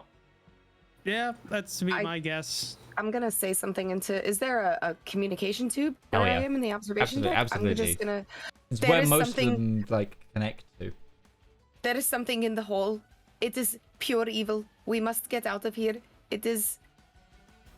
And I just gibberish a little bit, just. Yeah, Captain, is can a we go a hole in the little sky. port? A little bit more port. Marcus, a little more to the port. Yeah, yeah. That's the vernacular. I'm not sure. Okay. With the It's not, descriptions but I have been given, does this sound familiar to anything that I have seen when flying before? Fuck no. About 15 degrees port side. Okay. So now that we are diagonally moving away, Okay. is it not following us? It's not following us, but a wave of pure energy, like a Tesla coil hitting against a metal cage of this just red lightning just spews out of the gap and just EMP. No. Everybody on board. Thankfully, we don't have any electronics on board. Yeah. Needs Not to those take yet. a wisdom saving throw. Oh shit. Right? Can I just assume that I failed? I got a 12. Natural 20. Let me know if you beat a 15. Oh, so 21 total. Nice. Does Braun take one as well? Is apparently Braun immune to Dark's fear? Braun is immune to poison, charms, exhaustion. So Breton being next to Soul, I get a plus. How many?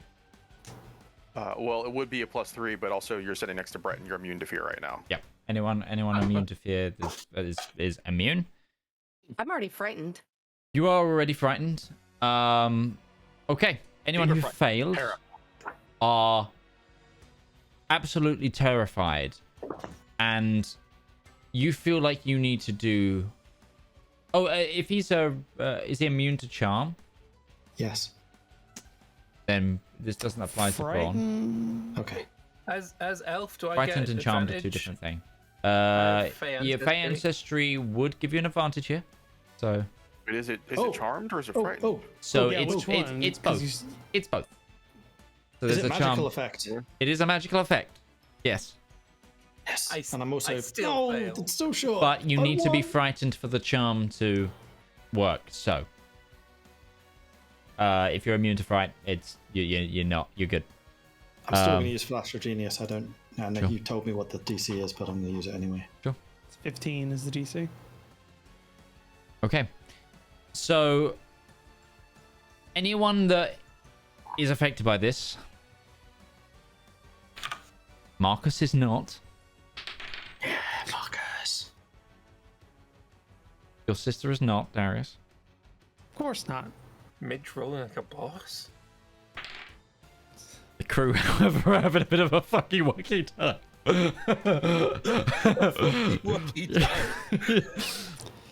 Yes. Oh boy. Okay. That's real bad. Okay. Like anyone who like is fighting is like you see members of the crew, those of you who don't fail, like begin just screaming and like ducking for cover or like running inside and just like fleeing kind of thing. Anyone who fails this, you need to like move away from any windows you see, like essentially hide and like count down as you just feel this. You feel like you're being watched by something, but that thing is inside your mind. Can I run for Soul and Breton because they make me feel safe, or I have to just hunker down where I am? I would say you can't do that because they've specifically said they're on the top deck right now. I am in the observation freight. Yeah, and right now you are essentially Frodo after he's looked at Sauron, and there's the famous scene where he kind of flops. It's that. It's that. It's not good.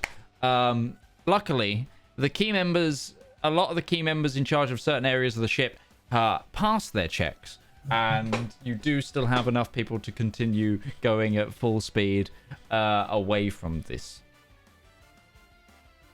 Can I ask Daddy for help? Some evil demon things in my head. I feel like it's only natural that I ask the other evil demon thing in my head to, assert dominance. This is your territory, Daddy. Yep. Turns out he's afraid too.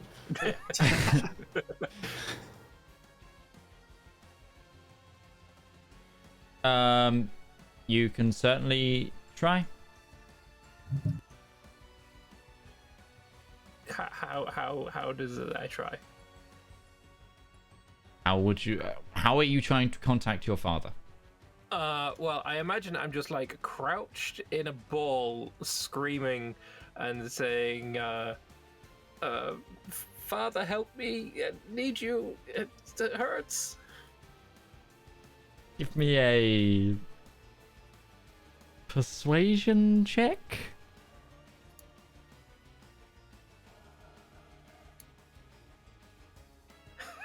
Fuck off. Does he get a desperation modifier?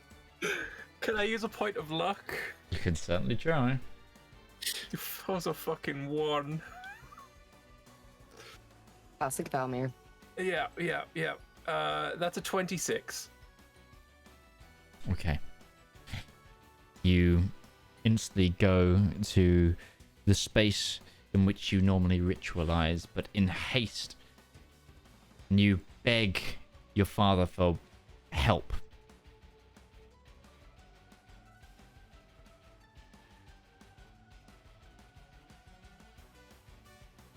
And your father responds.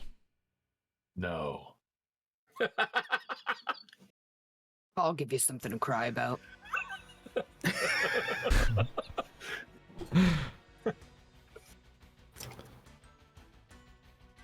We do not mess with those we kneel to.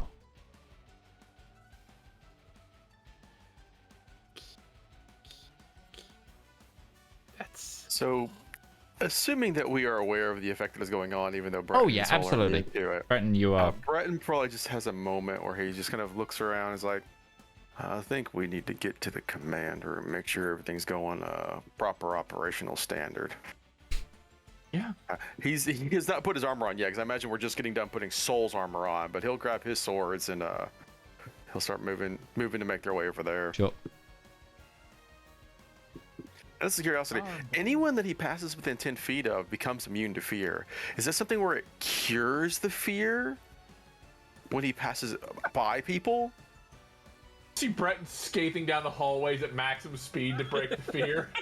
Now's the time for haste. The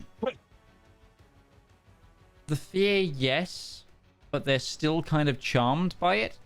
So it's one of those things of they feel better, and then when they feel you pass, like you see certain crew members like try to crawl back into your aura. God, I just got fucking Rabutia Gilliman during the Adomitus Crusade vibes there. That's a reference that a lot of people are not gonna get. That is a nerdy pull, man. I know. I'm 2 for 2 this session. Robert Gurley, man. I understood this reference. He's just gonna head with Soul to basically the command room. Make sure at the very least the people who are operating the ship are well within the right mind. Sure. Darius has been talking to him the whole time. He's just making sure he's Darius is just like, readying weapons around, just finding anyone who's... What is Darius doing? You know those memes about like Midwestern like dads watching a tornado, like doing like lawn mowing and stuff like that? Like that. It's like he's keeping an eye on it. He's making sure. All mowing the lawn? Just making sure that the ship's going in the right direction and keeping talking to the captain and stuff. He's keeping an eye on it. You're sure you're keeping an eye on it, yeah? Well, I mean, not like I'm not looking at. I'm just like looking up every so often, and like looking at like the crew who's screaming on the floor, trying to crawl to. Give me a to perception the check. stairs deck. Okay. Yep, hell's still there. You've all seen those videos, like the mowing stops for a second, looks up, and keeps mowing again. Just a tornado in the background. Perception. 17. I will point out I got a natural 20 on my wisdom saving throw. Yeah, I know. This is to notice something else. Yep. 22. So, the rip looks like it's like, as you look at it, it's like sort of the clouds around it that are like tinted red, and the light spewing from it, and this ripple is like, there's like an aftershock that's like where something has ripped from below at it. Kind of like the after image of some sort of effect. And you look down at the water, and the water below is whirlpooling. Well, that seems like a whole lot of not our problem. Given the fact that we are miles away from at this point, and and 90% of the crew are incapacitated. So I just continue talking to the captain, just go like, a bit more port. Let's just go straight away from it for like a good solid 2 hours, and then go back on our previous course. We'll do a vibe check then to see what everybody's feeling like. Yep. And, I'm assuming at this point we're just not hearing Zep, because Zep failed. So at this point, like, Zep's basically just polishing the engines, like, rub on, rub off, rub on, rub off, rub on. So me and the captain get to know each other, I assume, because we're the only two people on the net that are like sane. So we're just kind of go by. Maybe Claudia checks in, just go like, "What the fuck's going on?" But yes, as you progress, Breton, you do find many a catatonic crew member.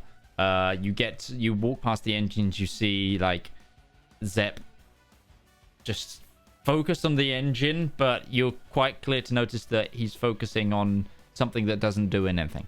You get to the bridge area, like the viewing deck, the observation deck. You see Marcus like hard on the controls, replying and communicating with various people across the ship. You see Zedaar like hairs like properly like kind of poofy tail. Big poofy tail, just like kind of holding onto the banister of the staircase in the observation from the controls down to the main observation platform, just like shivering, like eyes sort of like just like her nose slightly bleeding, eyes just like wide as pupils ever, just holding onto the banister. Yeah. How am I so scared his hair's gone white? Oh wait. How's the situation in here? It doesn't look Well, it could be worse, but it could be better. Not great, not terrible. Where's the rest of the group? And what the hell is that? Soul will then point towards the ominous black cloud of doom. As you point to it, something emerges from the utter darkness.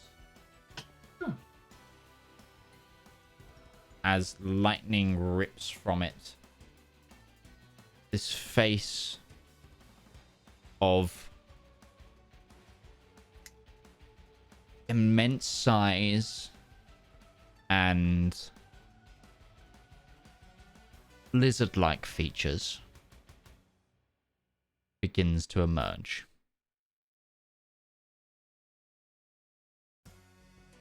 First the head, then the horns, and the rest of the grimace, and claws, then wings.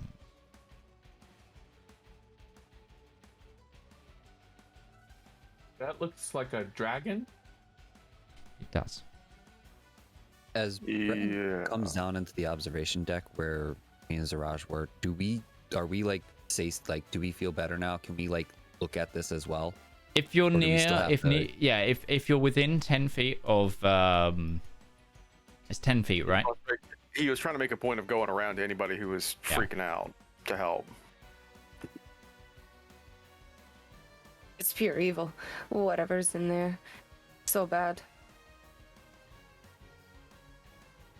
I don't look in that direction. I don't see anything crawling out of it.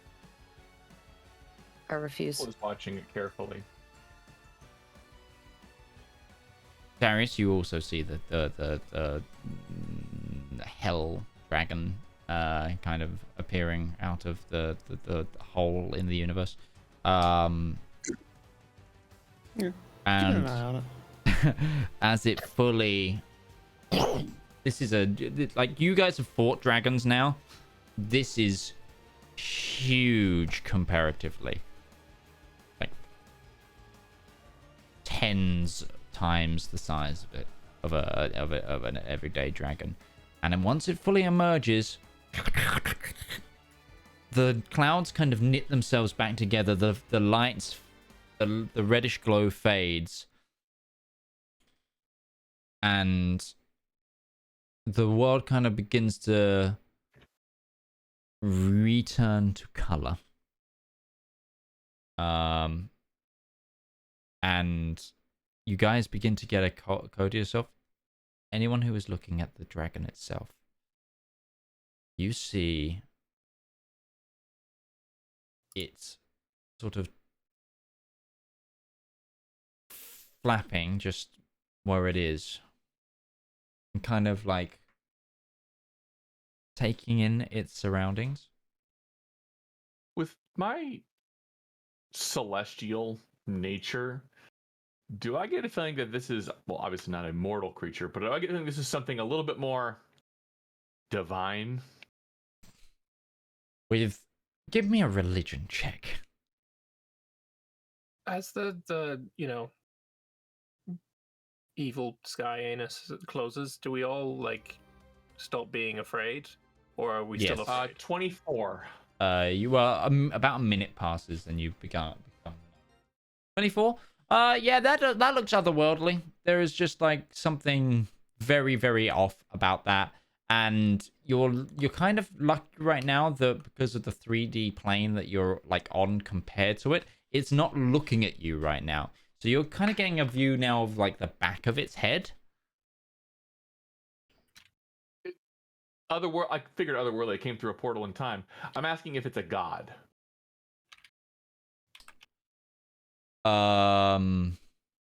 It is, or a god I recognize, or it's not something you've heard of, but What is a god? Is Yeah, this something that maybe Breton has heard about in old Knight's Tales? give me a history check, but just to fully answer your question. So it's by the caliber of its existence and the way it was brought forth, it is definitely it's an extraplanar being of huge power.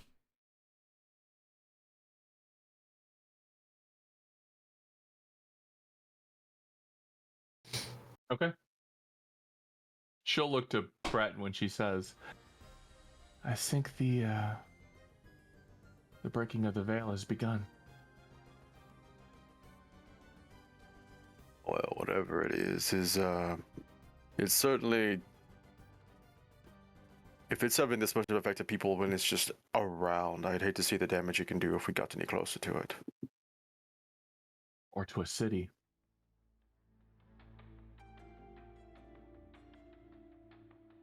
And Brad's gonna kind of look at her. I mean, are you actually thinking that you want to go over there and try and stop this thing?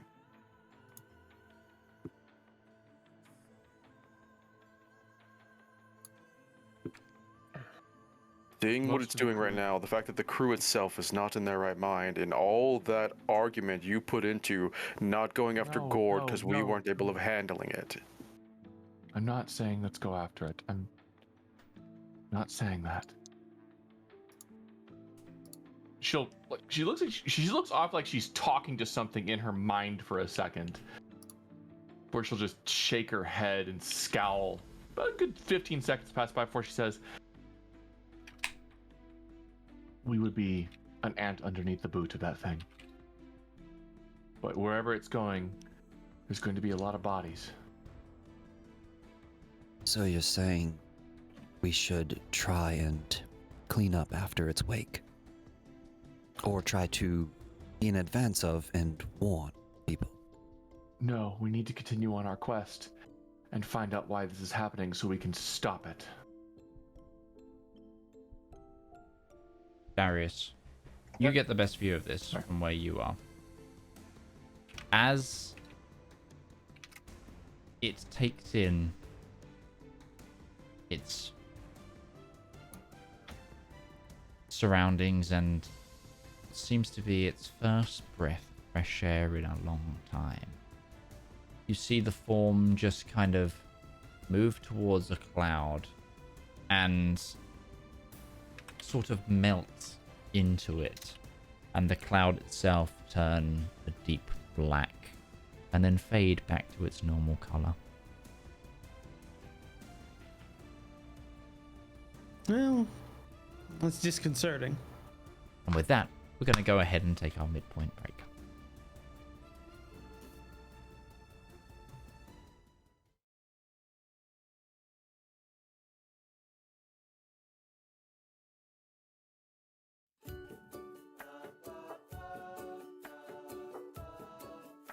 Oh, good day. I'm Martin Sanderson, and I'm the CEO of Avari Military Solutions. We here at Avari know that it doesn't take much to cause problems out on the frontier, whether that be from local pirate raids, neighboring interstellar powers, or even just an unhappy populace with unreasonable demands. Just what is a small to mid-sized regional power to do when faced with these problems? You look to Avari for your solutions. With open-ended contracts, well-trained personnel, state-of-the-art aerospace forces, and competitive rates, we stand ready to help find the right solution to your problem. So if you have a problem, why not call Avari for your solution? Our operators are waiting to take your call, and consultations are free of charge. Avari Military Solutions, a solution for your problem. Avari Military Solutions is not licensed to operate within the Kark and Grey Baronies, the Andes Corps, or any Class A combat zones. AMS is a subsidiary of Omni Radiance Holdings, a family company.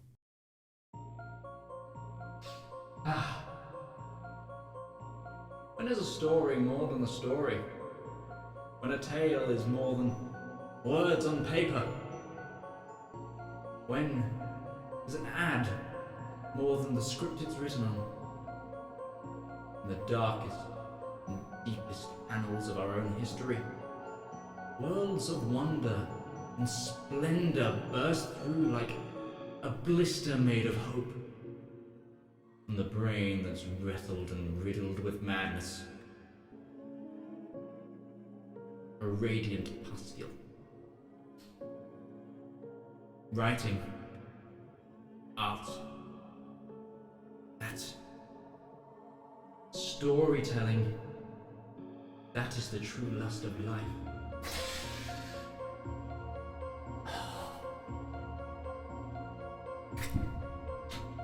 You too can beautifully indulge in art. Like fans of the greats. Shakespeare, King, Tolkien, Seuss, Mercer.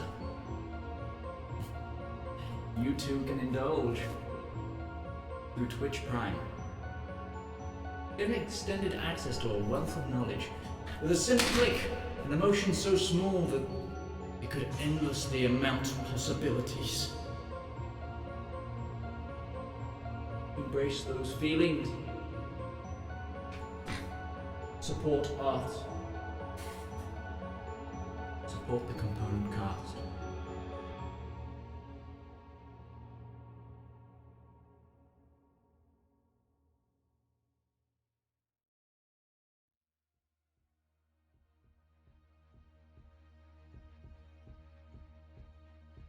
Though much is taken, much abides. And though we are not that strength which in old days moved earth and heaven, that which we are, we are. One equal temper of heroic hearts, made weak by time and fate, but strong in will, to strive, to seek, to find, and not to yield.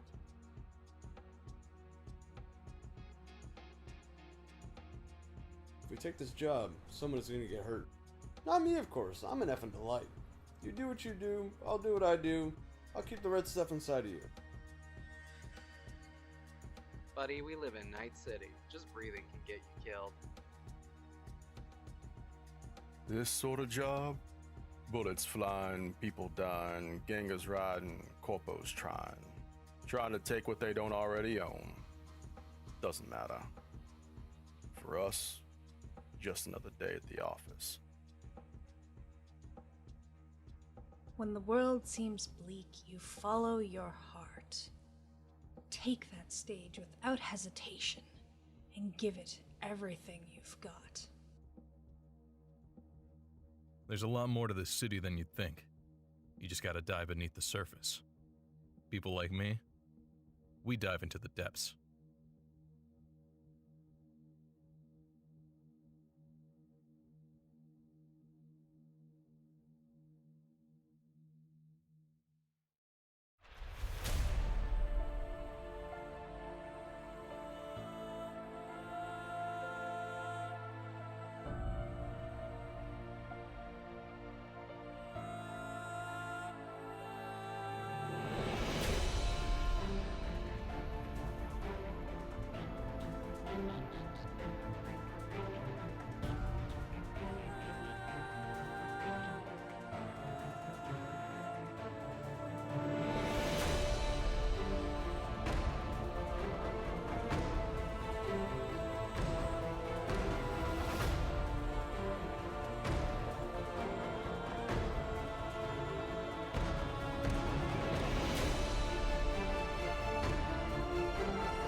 And we're back with the second half of tonight's broadcast.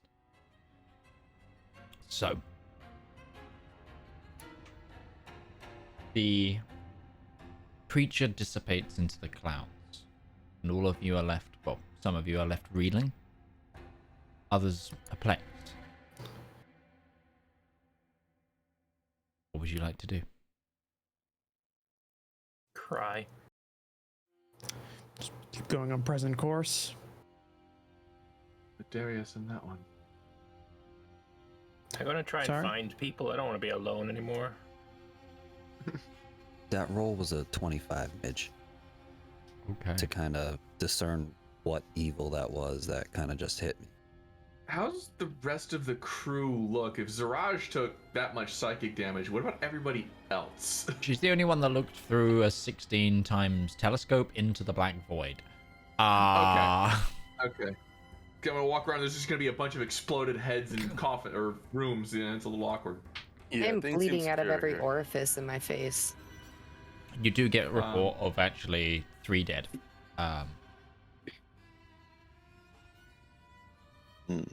Solo's going to patch up Zedaar, heal her. Sure. James. I'm gonna make the rounds, check on the rest of the crew. Cool thing. James. You perform your grim talents. I couldn't remember what the last word was. Investigating the ship, looking at the afflicted,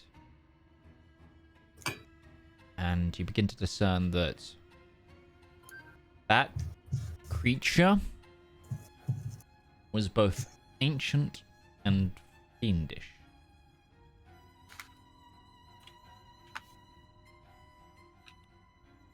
Whilst you couldn't connect it to some lore or true name,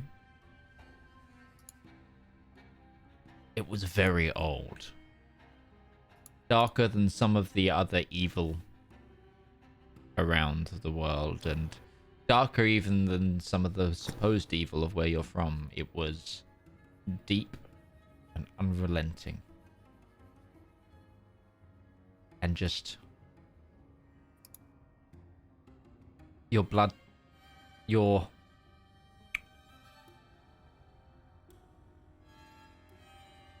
well versed in and have a familiarity with blood and its properties.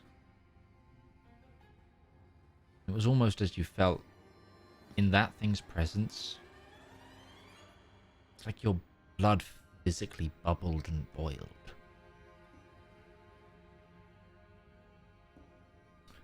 That's what you find.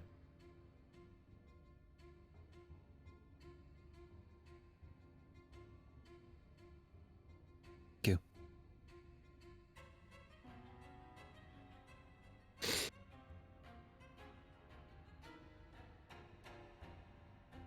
I would like to just reconvene back with, I guess, where the rest of the party's collecting. Cool thing.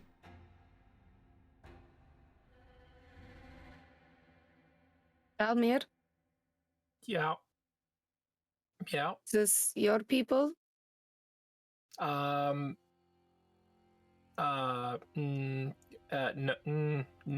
but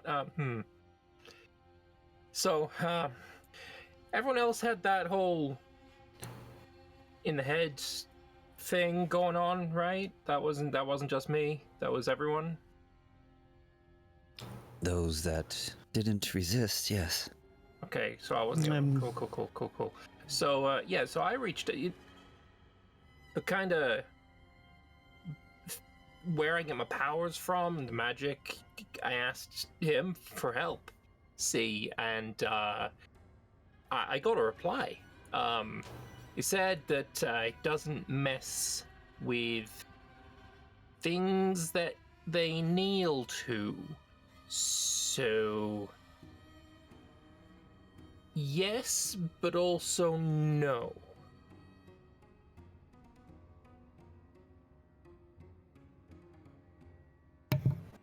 So you're Liege Lord's Liege Lord.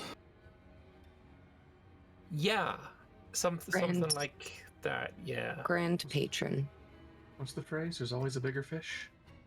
To your lord's middle manager. Yeah. You roach.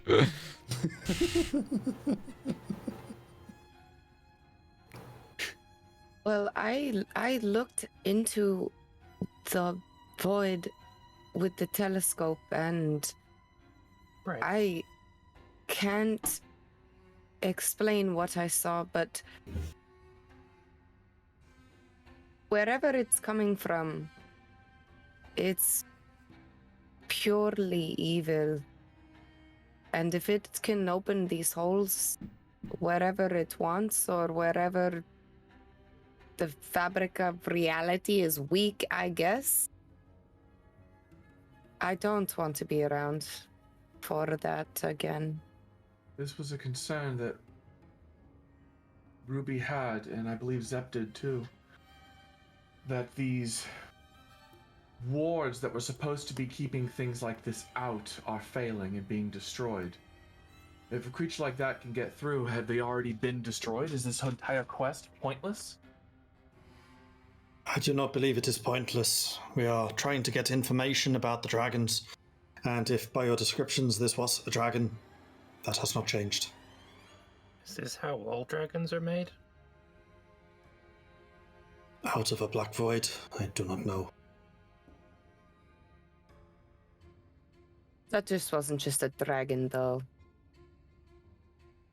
That was some pure embodiment, corporeal form of bad. That thing was an ancient fiend. It left its essence scattered about. I couldn't get a deeper read on it, but it's definitely not something we want to be friends with.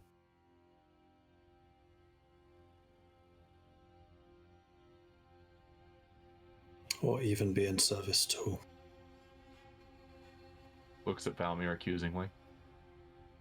Actually, no, it just says it.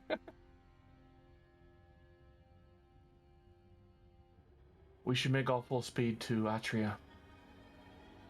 Yeah, what course are we actually on right now? South. We're going straight south right now. I'm pretty sure. But just immediately after Zaraj almost blew up. Yeah, you guys decided to take a bit of a dip south for a little bit. In order to be, you're currently middle, like kind of 3 days into the ocean. Like it's just ocean and ocean and ocean.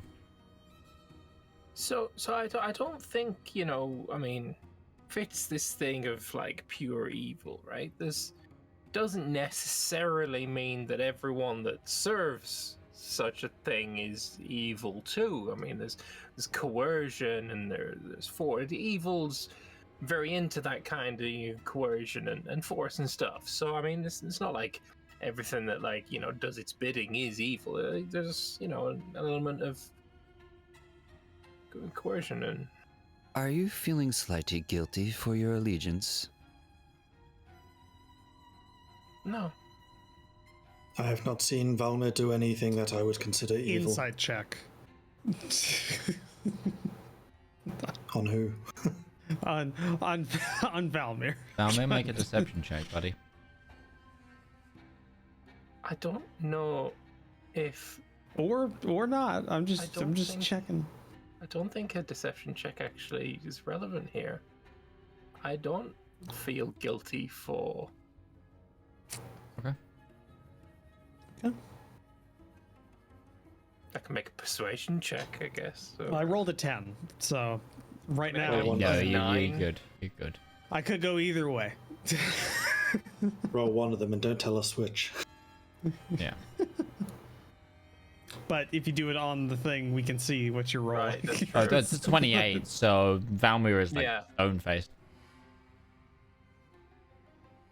As I said, I have not seen Valmir do anything that I would consider evil. If anything, he has a greater moral compass than some of our members. pointedly looks at Zedaar. My last 7 HP just. Emotional damage. No. No, I'm gonna heal Zedaar. Back to full. I'll expend how much necessary for that. Thank you. I didn't I'll choose. just roll this in game because it's a lot of dice. Have a 5th level heal.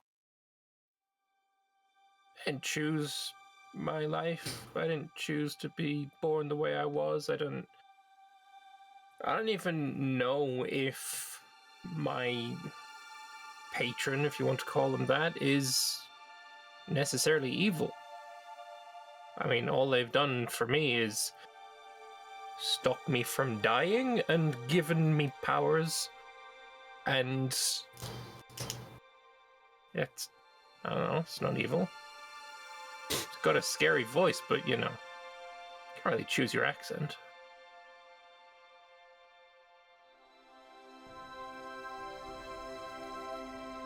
Points of health.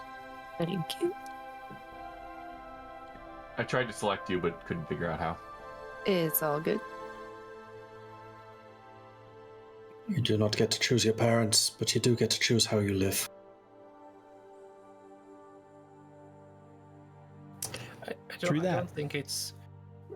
I don't think my situation is necessarily so different from Zedaar's. I mean, he gets his powers from some form of higher power, and so do I, and I guess the only difference is the perception of that higher power. Do you make any exchanges for this power?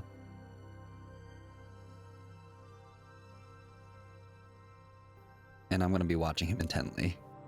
The only difference between as he goes is that one's got the other one's got a sugar daddy.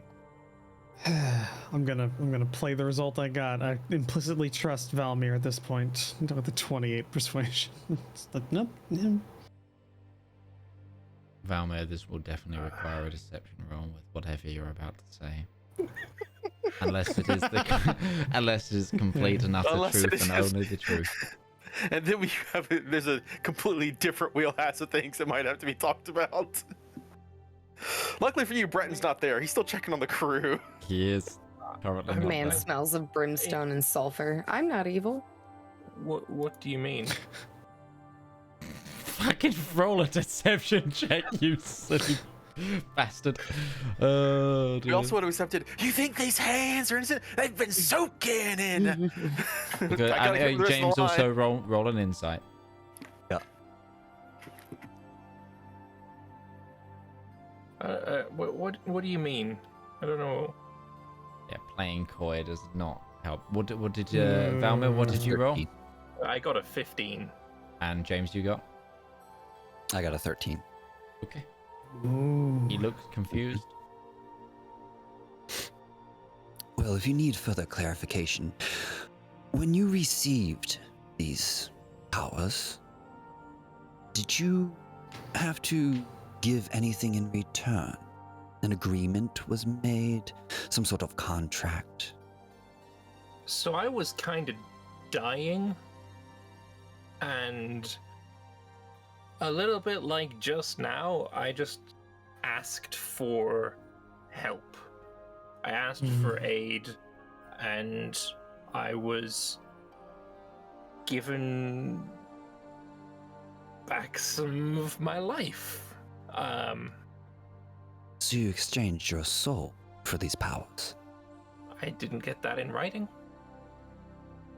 Verbal agreements are sometimes just as binding, my friend.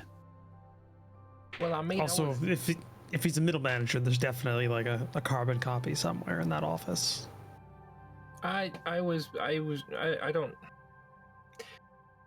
dying. My father-in-law and sister had basically killed me, and I was going to die. I asked for help. I got that help, and then I killed my father-in-law. That's Breton, roll me a d10 as well, just so I'm we not keep an here. eye on how many minutes before you return. That's not a here 9. Okay, passing 9 judgment minutes, in these real life questions. minutes. I'm not here passing judgment in these questions, Valmir. I am not one to do such a thing. I'm just trying to find out maybe some further information that we can then use to figure out what that thing was, because you said you have a connection to it. I don't So if you're know much.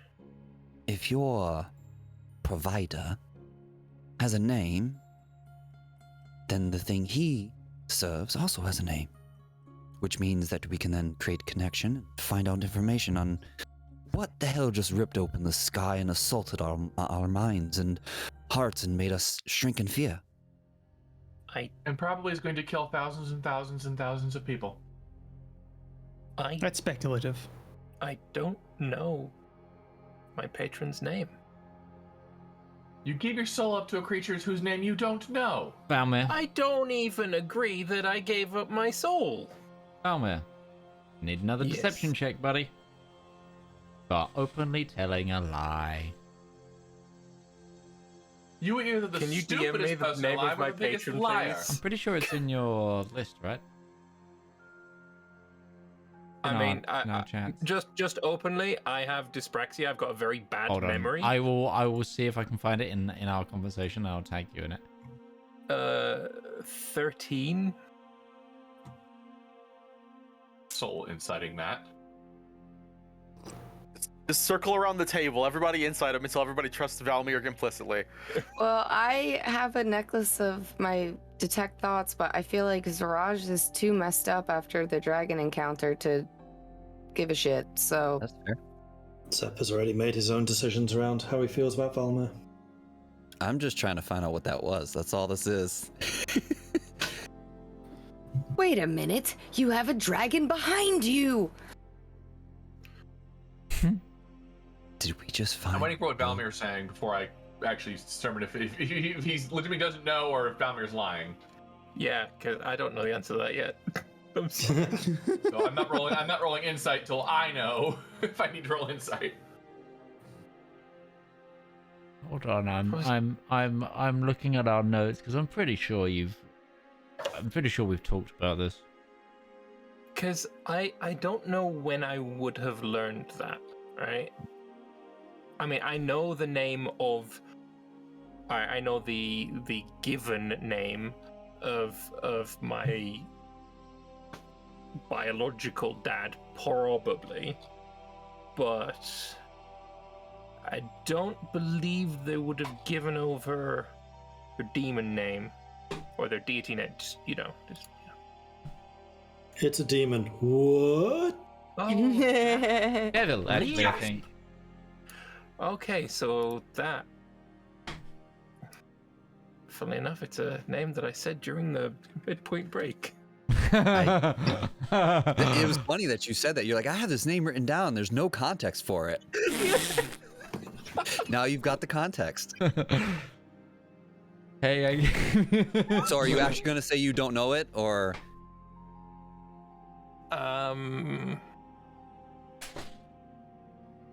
He's. No, I'm gonna say. Already committed to it. Might as well just go through. No, because Valmir would have said if he knew the name. He's called Arakaz. Arakaz. Yeah. I don't know much about him. Lipless told us this. Can I roll to see if I could remember that name? Recall that name? Like a history, I guess. I didn't hear the name again, I'm sorry. Arakaz.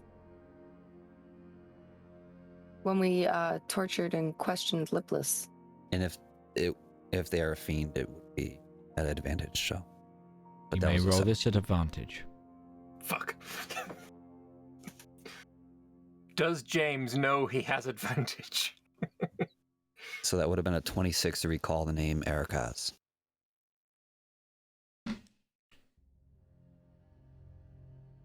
For context on how you feel about hearing this name, I need to know how you feel about fiends as a character. Do you want us hearing this, or should this just be between you? I'll leave that open to. As far as how I feel about fiends as a character, I would say that I would judge them like any other evil being that's trying to cause chaos or do harm to those of the mortal planes. So I would kind of have them in poor regard. Okay, then.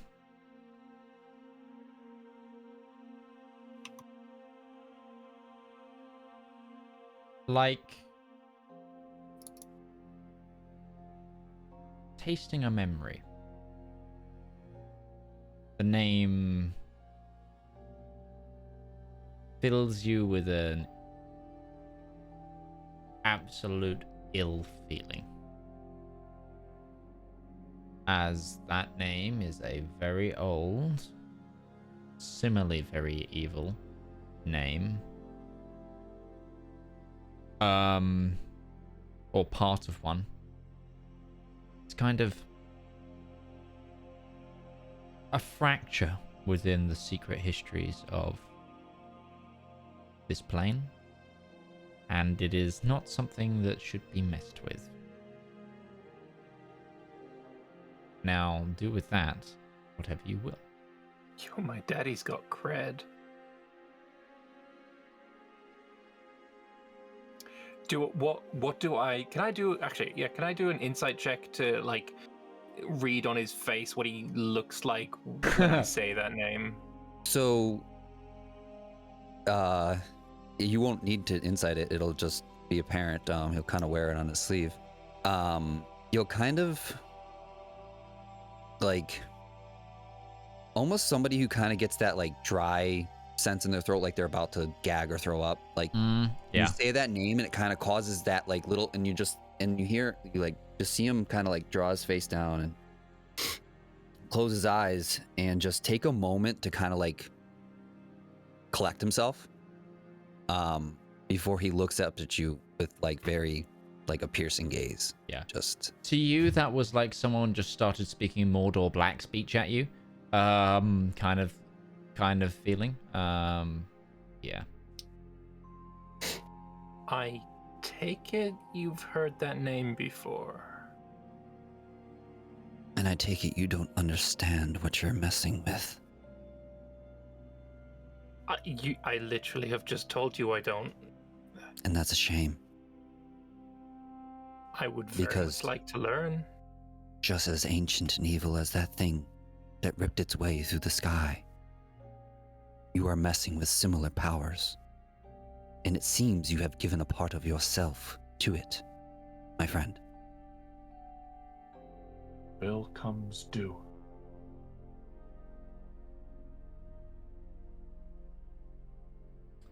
Breton, you return. So he leaves a room where people are still recovering from fear, and he comes back into a room full of tension where everybody seems to be interrogating Valmir, and just kind of looks back and forth. And most of the ship seems like it's on the better part of recovering. We got a few dead. It's unfortunate. Did I miss something? Family drama? It appears that Valmir's patron is connected to this entity. All right. You got any more information than that? The being that gives me my power told me that he kneels to this thing. Let me Whatever just. that worth. Why don't you just say the name for him and see if that rings a bell? Adokaz? I don't know, Mitch. Does that ring a bell for Breton either? Is this going to become like the Frau Bluka of Young Frankenstein? He says the name somewhere, there's a horse whining. We're It will be a really hard religion check. Sure. Were you guys with us with Lipless, or was that Zedaar and Ruby? Ruby was. Yeah, okay. I wasn't sure if it was. That Ruby died. But Soul has Ruby's. Ruby died. Well, you haven't seen her since then. I mean, fiend names are fiend names, but fiends are all the same. You don't want to get involved in that. fly, cause our sorcerer died. I figured you had something to do with this, Valmir, just looking at you. Last I checked, Tiefling's not born through sheer random chance, but... We're looking at probably a DC of 25 at the very least. Yeah, I rolled a 7. That seems incredibly... This seems incredibly combative to all the new blood on this ship. Somebody who's been here this whole time. Religion, 18. And has proven themselves time and time again. Darn, right there. I'm not saying anything. I'm just saying anybody could have guessed that Valmir has fiendish connections. My point is, I don't know what it is, but it's not something you trust. The connections, not Valmir.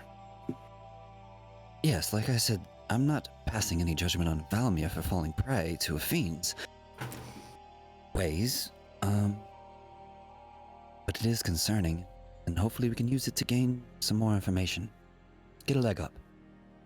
My personal advice, you should separate yourself from that as fast as fucking possible.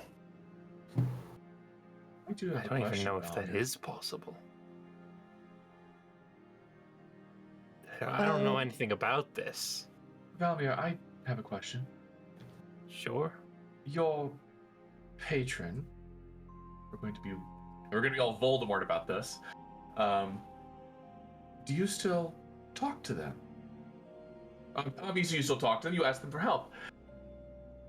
Do they ever ask anything of you, want anything of you? Or do they just give this power away freely because you gave them something of yours a long time ago? Well, I mean, as far as I know, he's my actual father. So I kind of just assumed it was given because I'm his literal child. How do you feel about cutting family ties? Now, I know that's a deception. I know that. It's a half-truth. It's a deception. Which is deception. It's no, you absolutely do something for him afterwards. Beth knows that one. The half-truth. So it is a deception. Half-truth. Half-truth is one of my favorite Offspring songs. 17. Insight for me is a 12. Valmir escapes with her life. Regardless of where you get your power from, if Arakaz can give you power and this creature is more powerful than him, can we make a deal with this creature to get his powers? I think that turn towards Siraj. Siraj always working the angles. No, it's not what you're thinking. It's a way of baiting a creature into a trap where we can tell it, hey, look, I want to make a deal. Hey, I'm offering you my soul. And if I actually have to give up my soul for this to save so many lives, I would do it. Daddy's always looking for more patrons. It appears you've forgotten what you've just seen and the damage it just did to you. Well, just a mere glimpse. And you want to harness some of this creature's power. I don't want to harness it. What I want to do... want to try and trap it. And Ruby really rubbed off on her. I've come to bargain. Ruby would never make a deal with an elder god. Hell no. A being that literally rips a hole in the sky. You want to try and trap it. My thought process was, if these are creatures who like to make deals, bring it to the negotiating table, but have that negotiating table be the executioner's block once we figure out what it is, how to kill it, how to trap it, how we all don't die, how to not give up our souls, but it's just a concept of how we might be able to get in a room with it without it killing us first, because if you're going to make a deal with someone, you can't kill them first and then try to make a deal. I'm just wondering if these kinds of creatures just go out making contracts willy-nilly all the time. Are they businessmen? Is that what they look for? Do they look to kill things? Do they look to, you know, tear apart this planet? I don't know. Well, I feel like, I mean, the fact that you knew his name means that there's some amount of knowledge about him in this world.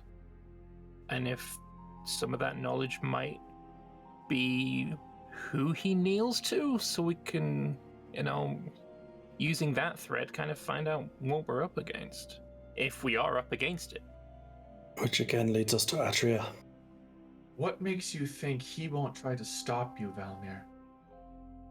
Your father.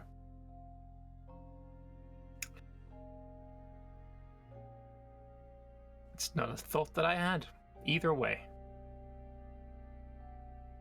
I'd imagine that if I was going after an all-consuming, all-powerful entity, and my patron was its boss, or sorry, that was the servant of it, there might be a conflict of interest. When my father was talking to me, saying he didn't kneel, or he didn't mess with what he kneels against, did I get a hint that he was afraid? Is there any fear there, or no?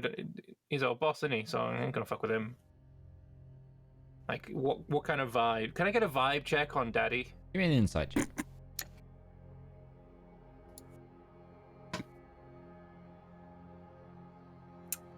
$11.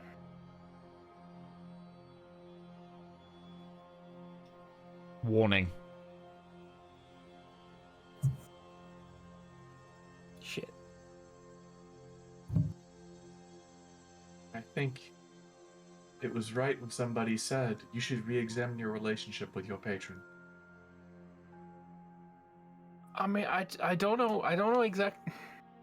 Like, I've got a large degree of autonomy here. Like, he's not stopped me from doing. I mean, sure, but why is there any kind of belief that that's going to change?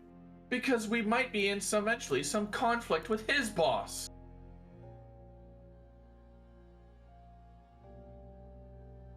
Can when you all the ask soldiers him? are called home, who do they go to? Do you think they stay where they are and fight? They go to the boss they serve. You serve a boss, my friend.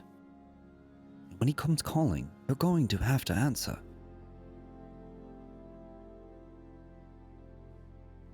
I'm sorry, Zaraj, go ahead.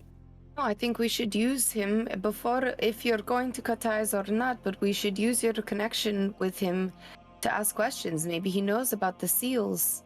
Maybe we can use, I mean, we have insider knowledge here that I think we're looking at as a bad thing, but if Valmir can prepare for these meetings with his patron, perhaps we can manipulate the situation in his favor, in our favor.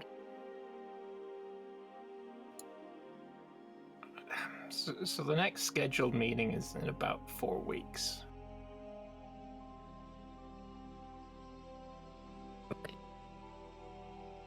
About roughly will that bring us to the next content by then? Our continent, did I say? So, you're continuing on, yes? Mm-hmm. Okay, I need another travel roll. Hold on, we were asking questions, basically. We were asking how long is it going to take to get to the next continent? Continent? You'll need to do a navigation check, because right now you're over open ocean.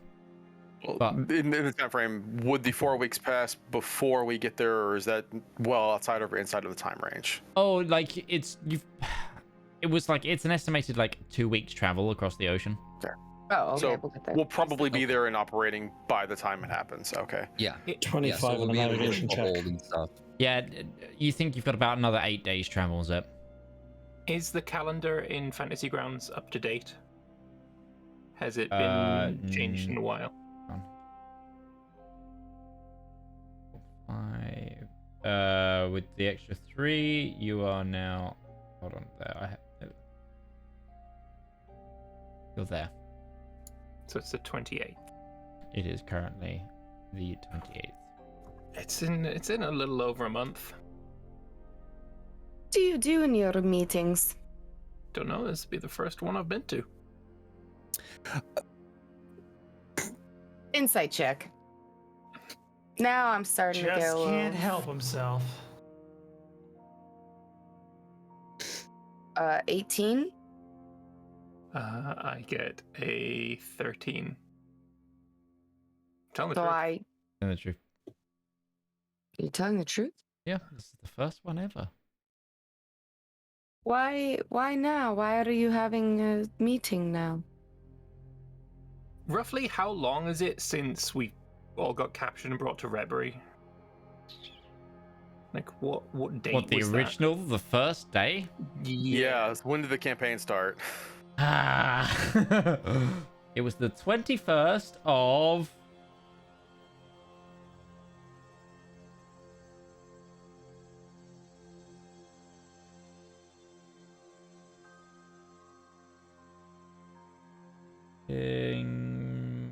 Father's Dawn, I want to say. It was about the 21st of Father's Dawn. So we've been going about 4 months. I'd say there's probably about 2 No, months. that's before not that. right, because you guys had a couple of months downtime. Yeah. We were in Ligrungsland for a while. Yes, no. And it was like a 3-month journey to get from Redbury and the shores of Redbury to Ligrungsland. Well, that was like 2 months. We are later in the calendar than... no, because it's a slightly different day calendar. We are at... Yeah, no, sorry. We are further along in the calendar than we should be. Because that was there, that took us to there, and there was 1, 2, 3, which took us to this month. We've been going season 2 was... We are kind of a week and a bit out of shot. We are... What date was it that I got, like, murderized in the alley? And made the deal? Oh, God. I don't think we ever put a date down on it, but like... Be the first of this year. The first of this year? Oh, it was the very first of this year that happened? Cool. I've only been in this life since, I mean, this year. It was like New Year's celebrations, Yearling's Day. Yeah. So I mean, I don't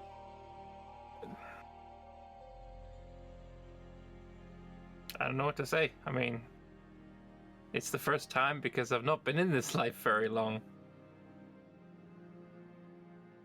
It's also only a little over 2 weeks away now because the date's changed again.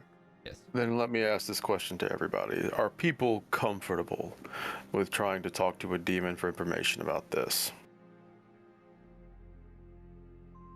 I can protect Valmir from evil when he goes to his meeting. No. I am not comfortable with it. And she'll look. Kind of barely hear you, Beth. Oh, sorry. She'll say, "No, I am not comfortable with it." And she'll look Valmir. Ruby had every reason to trust you. I don't. So for what it's worth, I'm also uncomfortable.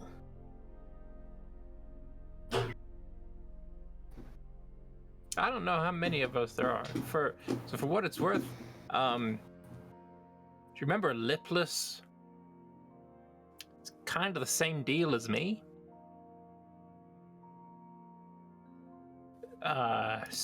Kind of, you know, born of Arakaz and also going to be at the meeting. Fun.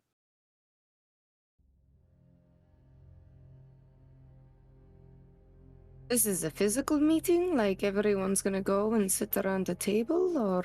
I don't know. I have not been informed of how that goes on. I'm kind of guessing it's a meditation kind of out of body experience kind of deal. I don't know. Just gotta kind of play it by ear. The question and the situation remains is the word that I was looking for there. Are people comfortable looking to a fiend for potential information to try and save the world?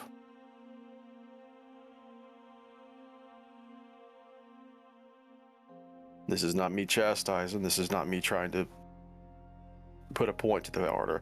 I'm asking how people actually feel about this. I myself am not comfortable with it, but I do trust Valmir's judgment. He has earned that much. Where the information comes from isn't always necessarily a concern for me. It's just more of its validity and what it costs in the end. Brett just kind of points over at James when he says that. I don't like the idea of working for, with, or by a demon, fiend, devil, whatever. But information and what it costs can mean life or death. You find out what it costs to find out what we need, and that'll paint a whole different picture. So how much do you know about? And I can tell that the names keep making you causing some uncomfort. So, how much do you know about? Let's go with patron. My patron. How much do you know about them? Not entirely a lot. It's almost as if when you hear of nightmare stories as children, things to get kids to go to bed when they're supposed to, like the boogeyman, that sort of thing. It's a name that I've heard in passing like that, but in more academic, I guess you could say, circles. And basically, I just know that it's not something you really want to mess with when something is that ancient. They usually have had plenty of time to hang around and collect a lot of resources.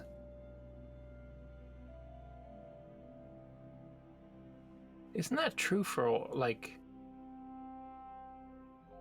of these higher powers? Is that not true for Bahamut, for example? I mean, I've spent my entire career as both a knight and a paladin. Keep an eye on the things that are on the lanes beyond. And I've never heard of this Ericause, but I know you don't make deals with fiends. Period. The difference, Valmir, is that the clerics and paladins of our world give their faith willingly, out of devotion and service to something greater than themselves, good or evil. You did it out of fear. And I think you've been running the entire time. There's more anger. Was that the first trait that Ruby learned of you, your ability to hide yourself? I suppose it was.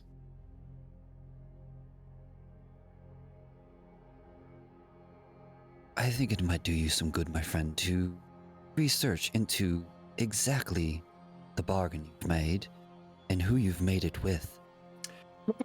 See, that's why I was asking if you knew, because I don't know very much about him, and I was kind of maybe hoping you had some information for me. At the end of the day, if a deal is going to be made, it's your choice to make it. This is your arrangement. But whatever the cost is, I think we'd all like to know it.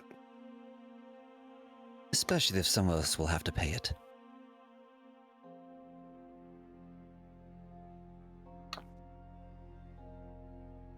I believe that's fair. For anything here. I will help you find more information about your patron. I appreciate that.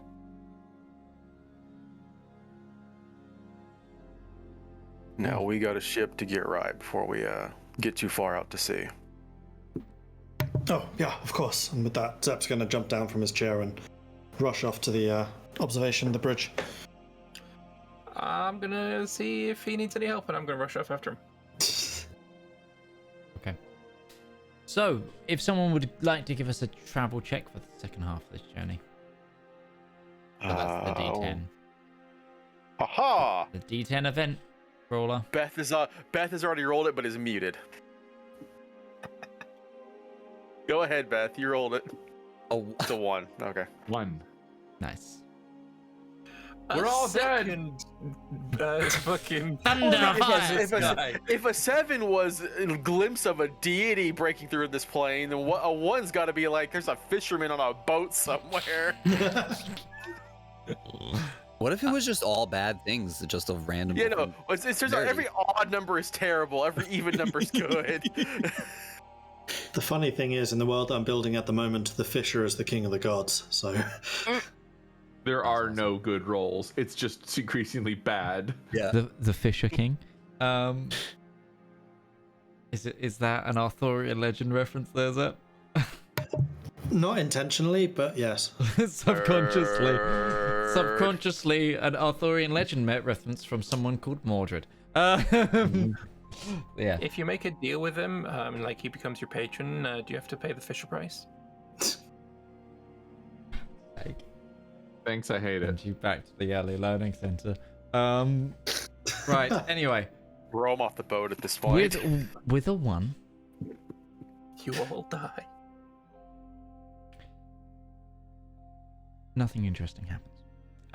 And the rest of your journey goes uneventful. Whereabouts on the 8th day, on the horizon you see sharp cliffs as you get your very first glimpse at Solarum, the other continent of Elendor. I did have one technical question about our travel time. When is the next full moon? Oh, because we got a meeting with the Fae. Of which one? Of which moon? I honestly wasn't aware that there was more than one moon. That's information that has slipped through the cracks. But we were left a note that basically we were supposed to meet with the Fae, and it was like just a full moon on it. So that's just kind of a Fae thing to not list which moon is the full moon. So I guess we're all just standing out and about, just like arms crossed, waiting during the first full moon. I guess it must have been the other one. There's a lunar cycle on the world. There's a lunar cycle on the world, Anvil. Give me a moment. Also, I would have liked to have asked Sol, after my harrowing experience, if I could sleep in her room during the rest of our travels, because I don't want to be alone. And I'll give you the dress that I bought. Oh! For you. You. It hopefully will fit, but I got it because I think that we should be friends, and as a party of people who is traveling together, we should be more cohesive. And now everything that's happening feels like we're unraveling as a group. I admit the seeds of distrust has been sown amongst us all.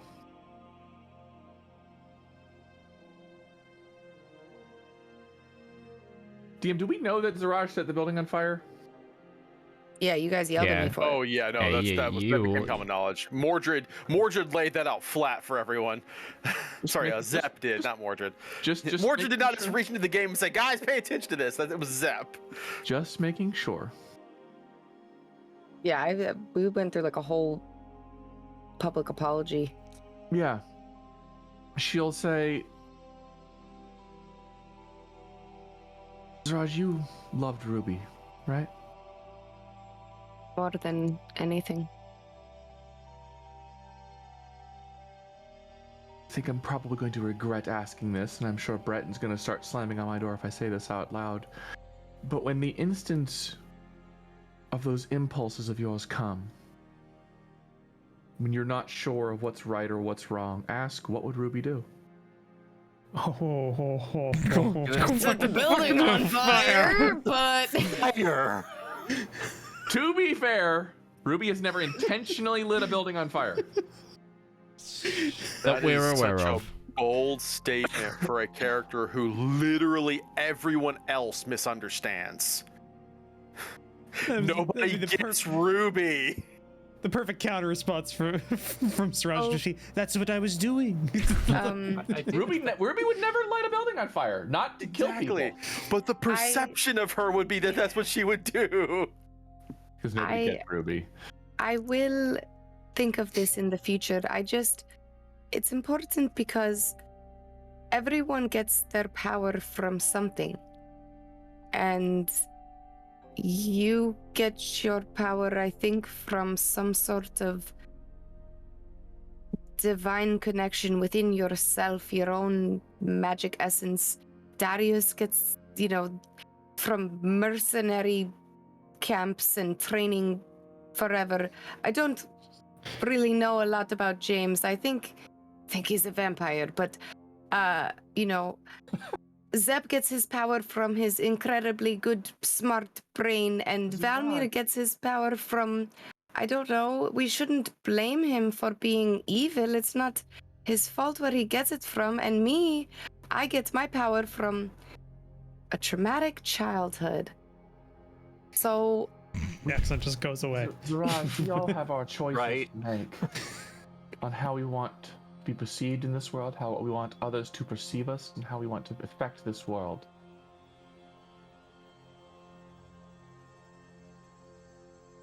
And Ruby tried very hard to make it better. But she didn't do it at the expense of her soul, like Valmir did. She doesn't do it at the expense of herself, like Darius does.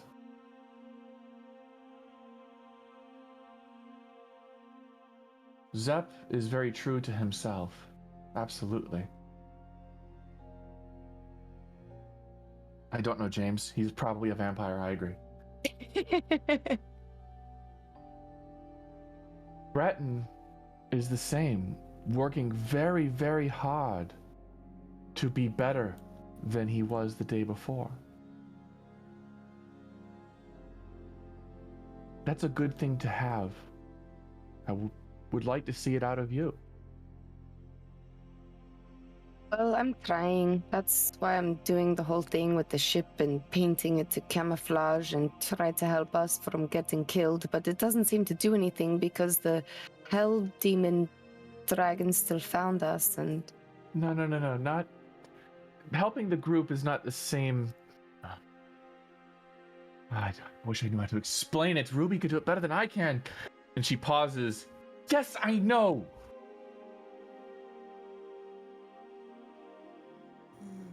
Who are you speaking? Was that to me? No, sorry.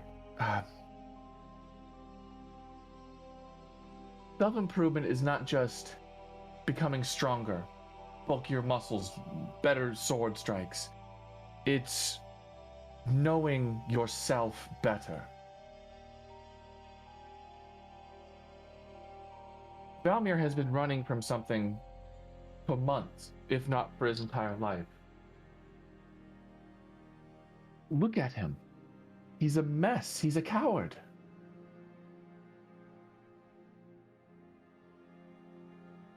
You... Yeah.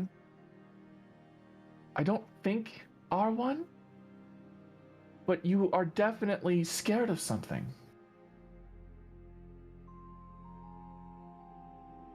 Yeah, mostly the dragon thing now, but I see what you mean. Can we just go back? Who were you speaking to? And I look around for Breton, like maybe I'm looking for like, is there like a little observation window? Because I know he keeps tabs on Soul, so I'm like who Where is That would she? be unethical. Now that yeah, okay, that's creepy, but I just. There's nobody else here. She does pause, frowning at something.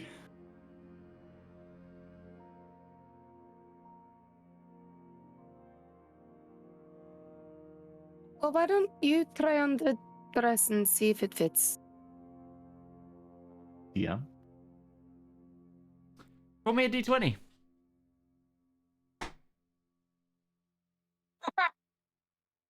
$19. It fits. We gave really good measurements. Ruby's not she's tall, but not odd shaped, I guess, so it would not have been hard to do. It looks very good. It's a little bit ankle swingy, but with a good pair of boots, you don't notice it. Sure. I think it could fit over the breastplate. Is it giving like Katniss in the Hunger Games, like fire dress vibes? A little bit. It could fit under the breastplate for sure. Could redecorate the breastplate to make it match with it. It looks really cool. So. Breton, come here. I'm assuming he's outside her door. I finally got the information on the moons. Well, his like imagine the way these are set up. Like, there's his room and there's her room and there's like a small hallway where their doors are basically like opposite of each other. So he doesn't stand outside the doorway. He's just in his room. But it takes a couple seconds where he just kind of opens the door and looks inside. Apartments and Friends. But yes. To answer your question, Breton, do you want the green moon, the grey moon, or the red moon? Yes. Okay. The green. So I should clarify. Was there a color to the drawing? To delineate which room it was, which moon it was. Sorry. No, it was just ink on part. Oh, wasn't it actually? Okay. Well, no, it was. Wait. It was in blood, right? It was in blood. I think it may have been in blood. But see, that makes it still difficult because if you're only using two colors, that makes it hard to differentiate if the color is the right color or not. Because I used the psychometry on it, so. Yeah. So the green moon. Hang on, the green moon is currently on cycle 11. Green moon hasn't got a full moon for a while. It's a real slow thing. The white moon, the smallest moon, the like the moon colored moon, should we say, that happens about once every sort of standard lunar cycle.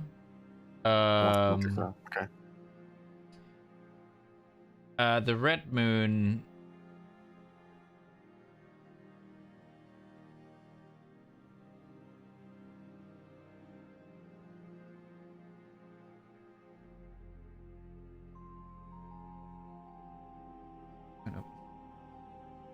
Should be available. So the next moon that has a full moon is the red moon. So, assuming that we could get that around, Brett would have password around that the red moon. If anybody wants to deal with this situation with the Fae has come up, then he would pass that information around for the party to be present for. Yeah, and what night they need to be up on deck. That'll be essentially at the end of the week. Yeah. Or actually, I think Breton was going to have the conversation up on deck, and people could be around if they wanted to keep an eye on it. Soul will twirl about for Breton. What do you think? It's a new dress. It is. I've never seen a dress that's on fire. The command. It's not always on fire. The command word for it is shine. Is it? Can it be slay? Slay girl. Slay. So what happens. It's like a shimmer fire effect. It doesn't actually catch flame. It's like. Well, I can't imagine Saul would have shown it off without twirling and using it because that's just very unbranded. Neutrally, it's like a sort of. It's like a pale white dress that essentially like when you say shine, it kind of like red color licks up the dress, and then it like sort of flows, like sort of the path, like the coloration flickers like the light of flame on a wall. Oh, it's something to see. It's beautiful, Zaraj. Thank you. And she'll hug her. I have one question before we move on. What do you believe in? Not like a god, if there is one, I suppose, but do you have an ideal or something you strive towards? Well, I believe in myself. Like, not in the corny way that it sounds, but like, I've always had no one to depend on, so I depend on myself. And the only thing that I can truly say has ever made a difference in my life was me and what I can accomplish. Sometimes the kindness of strangers. I've never really had real friends. I joined the Night Pilgrims just because I needed something to do, but that's... Right now I'm working on... There is another plane of existence, and if I practice this, perhaps I will be able to step in and out of it for a greater amount of time. So it's a sort of magic, I guess. We had an ideal about making a world where no little girl ever had to pick up a sword again. And she'll pause. I think it would be nice to have a world like that, but I also think it's important to know how to wield the sword if you ever have to pick it up. I think that strength without ideology will destroy you.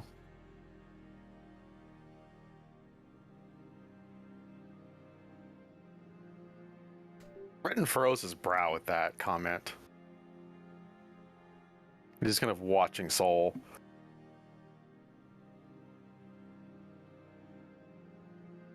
Well, I have an ideology, and the ideology is that you have to take charge of your own destiny. There is no... You are the consequences of your own actions, as I am beginning to learn. I get that more than most.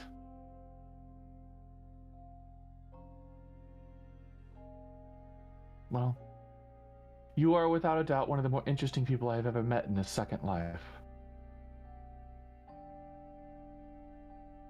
And you are interesting because it is your second life, and yet you have memories of your first one. No, I don't have those. I have feelings. I have Ruby's book. Journal. Yes, I know. Journal. I have Breton. And I have all of you. Soul. Yes. Can you roll me a wisdom saving throw? Oh god. That's a 4 plus some numbers, so... Okay. I think it'd be 12 total for my next to Breton. As if you're next to Breton, then you have whatever the bonus is from Breton, but I don't think it's... Yeah, that'd be a 12. That'd be a 12 with Breton. Oh, with 12 with Breton, then you're fine. Don't worry. Oh. Let me double check that to make sure, because my saving throws are wisdom plus 4. Yeah, so Breton is also 11. plus 4. So 11. You're also fine. Okay.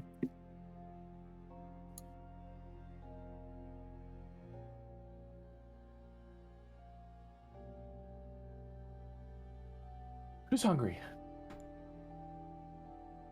It's definitely been an emotionally involving day. Yeah, I think I need something a little heartier than what I normally make. wants chili. It's the perfect day for chili. I imagine it would do a lot to improve the morale of the ship at the moment. I will get my batch of chili going. And she'll walk out in her beautiful dress to the kitchen where she's going to be slinging around tomato sauce and ground beef and... Yes, indeed. Yeah, I can see Darius going, grrr. As Soul leaves, Breton is just going to watch her go for a second and then turn to Siraj. I want you to be very careful with her. Ruby, Soul. Neither of them had anything even remotely close to a sister. Don't betray that trust, or you might break her. And just verifying, she's like out of earshot. Yes, right? he was basically like going Okay. to the door and just Yeah. standing in the door frame, so we had a second to talk privately. Okay. I don't want to hurt Soul. I think she is the most precious person on this planet, as I also thought about Ruby. But I have to ask you something. I noticed something very strange. She talks to herself, like I talk to myself, but she was talking to someone. Have you noticed this? Just her talking to herself, but I have noticed that Ruby is in there, and more of it has been slipping out. The way she acts, the way she talks. Soul is something new, something is different, but occasionally pieces of that old her slip in. Well, between her, Valmir, James, I think he's a vampire, by the way. Really? Yeah. Definitely a vampire. I think Brett is the only person who has not thought twice about whether or not James is a vampire or not. And he just kind of thinks about it for a second. I mean, I would ask him. The chili is going to be heavy on the garlic tonight. Either. She's Right. going with her first thought. But Finally got regardless. the calendar to work properly. Give me a moment. Yay. Just Chili. The chili is going to be heavy on the garlic tonight. Breton will just kind of pat Zaraj on the shoulder a bit and is like, all right, let's go help her with dinner. Okay.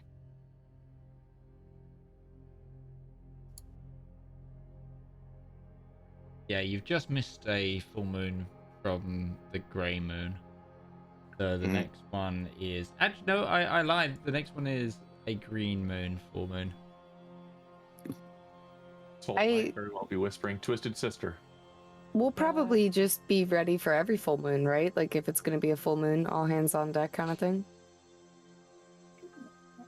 That seems to be like if there's a full moon coming up, just be ready and have that night available. Yeah. I'll pencil you guys in. Clear out the calendars.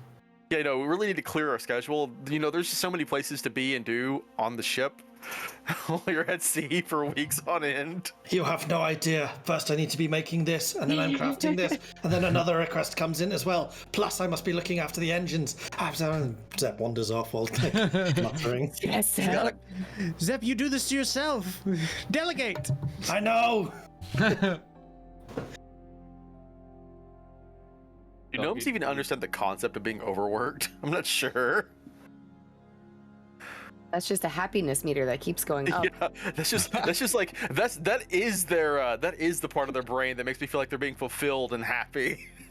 I didn't Pretty sure by this point in the voyage, Darius has already delegated and automated most of the training of the crew. Just figured out who's kind of good and taught them how to teach people, and basically just like goes in and checks every so often. He doesn't do anything most of the days now. It does itself.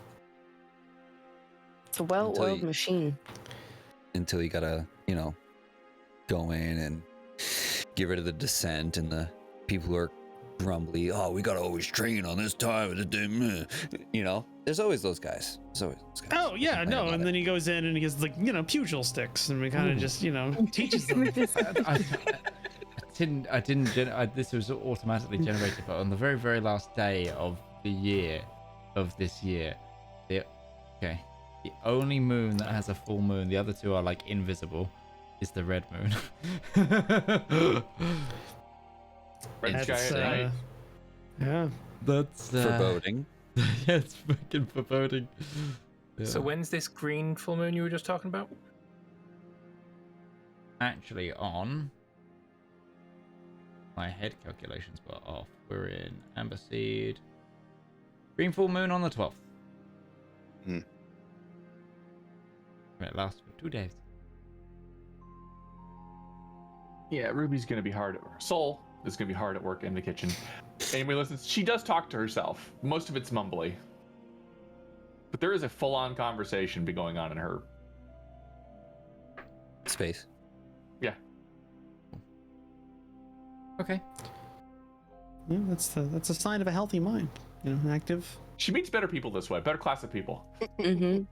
So, the number of times I've heard you say that. You are eventually over to wind on. You're eventually over the continent of Solarum. Where are you heading in Solarum? Are you planning on stopping off in Korzak anywhere? Yes. Yes, because we were going to do some trading there. Yes. Where? Bicade. The capital. Yeah, because not every city has an airport. We would have to stop at the one that has an airport. The only one that does is the capital. And the capital seems like the smart choice. No, we already talked about this. We're going to a coastal town with a port. No, we didn't. Because we don't have to go to an airport. We can land anywhere. Oh, because the ship... Can the ship... Sorry, this is my brain. Like, can the ship actually take a... It's got legs. Yeah. We've done this many It times. needs a Yes, good we can land clear anywhere. field. Yeah. Good clear You're like a field. giant helicopter. Yeah. Right, yes, okay. Just land. Hell is up. No, sorry, for some reason my brain was like, yeah, no, a coastal city, because we're just going to dock in the seaport. So my brain's like, wait a second, can the airship dock in the seaport? Wash off all the paint. Yeah, this isn't rain. This is a naval paint. Wait, if it washes off, then what the fuck are we doing when it rains? I mean, it's on the underside, yeah. Yeah, There's a reason I asked the question about humidity. Rain clouds. It's fine with rain, but salt water is also different to paint. Yeah. Okay, sure. Where this campaign? Where now we gotta How buy does it go varnish, with, 600 like, gallons of blood? varnish. Oh God. Welcome to Paint Simulator. Boat painting simulator is gonna be a thing one day. My God, Ghibli, you said varnish, and I got flashbacks to varnishing like 50 models in one day, and just having to have like a respirator on with my hairbrush. Just like, Right. As I was saying, which coastal town are you going to? Bicade. Which map are we using? This is just me forgetting. Where can I get it? I got it. It'll be in our handout section. As soon as it loads. Oh, it's 20 megs. It's in the It's in handouts actually. It's in handouts. It's also in Fantasy Grounds. There it is. Yeah, what's it called in Fantasy Grounds? Ruby's That's the one map I of Ruby's map, I think. Or is that No, just that's just long reach. That's not Yeah, just long you reach. didn't you didn't upload the world map I put. I think the map of Elendor is in there though. I do think Bicade was right, though. Yeah, that does sound very clear. Because it was basically the nearest city right across the gap. And it also serves as a good place to gather what information we need before we move on and decide where we're going next. Yeah, it was Bicade. And as we're finishing up this trip, there's a point where Breton is going to make his way down and knock on James's door. Are you a vampire?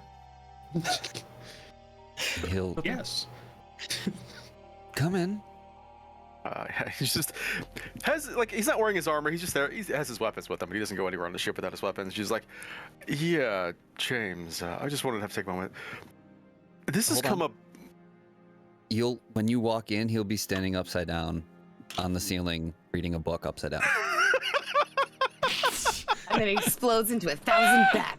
Can I just remind everyone, the floor height, the ceiling height is like 4 foot. So are you like squatting on the ceiling? Yeah, he's like sitting. Breton's like, walking on his knees down here, hunched over. Yeah, he's just sitting upside down, reading a book. What is this? A ship for gnomes? Right. Yes. So I just wanted to be straightforward with this, and I really just wanted to ask. There seems to be some assumption in parts of the crew of whether or not you're a vampire. Well, they're not entirely correct. I guess what you would call something of an offshoot of that. An offspring? Breton, go ahead. Yeah, I was going to say, Breton, would there be a check that Breton could roll to get an idea of this? Absolutely. You're from Nardathel. You've definitely heard of certain things. I think you've already rolled on this once, but Yeah, we did. I don't think Breton has rolled on anything for this because Breton has shown no interest in what James is. Yeah, sure. Yeah, we haven't really. It was Zep that did it before. Yeah. You may indeed roll a history check. Sure.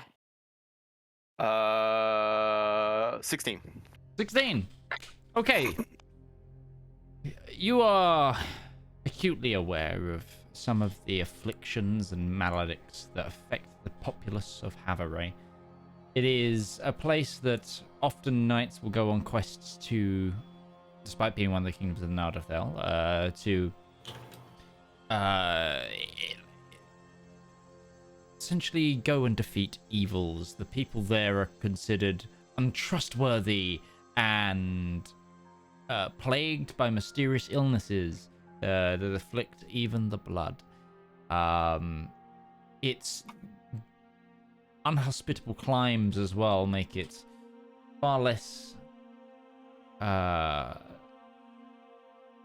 transited as well compared to the other kingdoms, as it's partially desert. The people there are hardy, and yes, there's often rumor of dark and mysterious illnesses from there.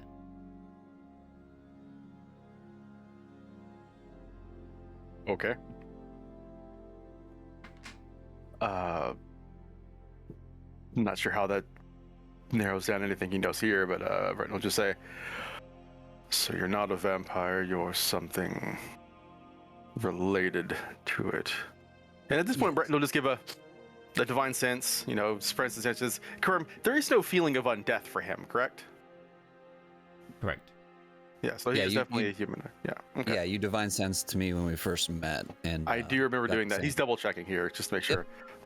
So at this point, you've seen him sitting upside down on the ceilings. It's like, let's double check to make sure I just didn't miss something before. He's not a vampire. He just feels like one. Mm-hmm. And I have to ask, what is your primary diet then? Because I haven't gotten any reports of people having their blood sucked out in the middle of the night. No unusual cravings. Well, such as a vampire, I can find a large amount of sustenance from consuming blood, but I can also survive much more humbly without having to consume from others like that. And that is the route that I tend to take.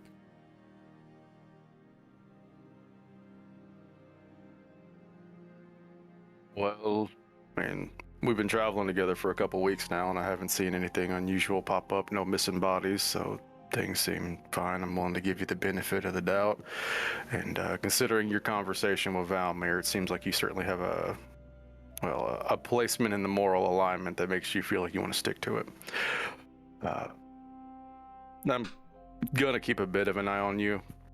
I'm sure you understand, but I know more than I wouldn't do to anybody who there's potential for danger.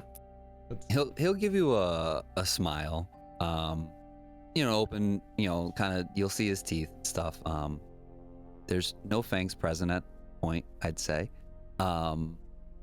And you'll get the feeling that like he understands the watchful eye, as if it's something he's kind of dealt with, and is something that he kind of will also just kind of let roll off his back because he understands it's just a thing that he has to deal with. So, all right, good talk. Chili for dinner is probably gonna be ready soon. I heard something about extra garlic.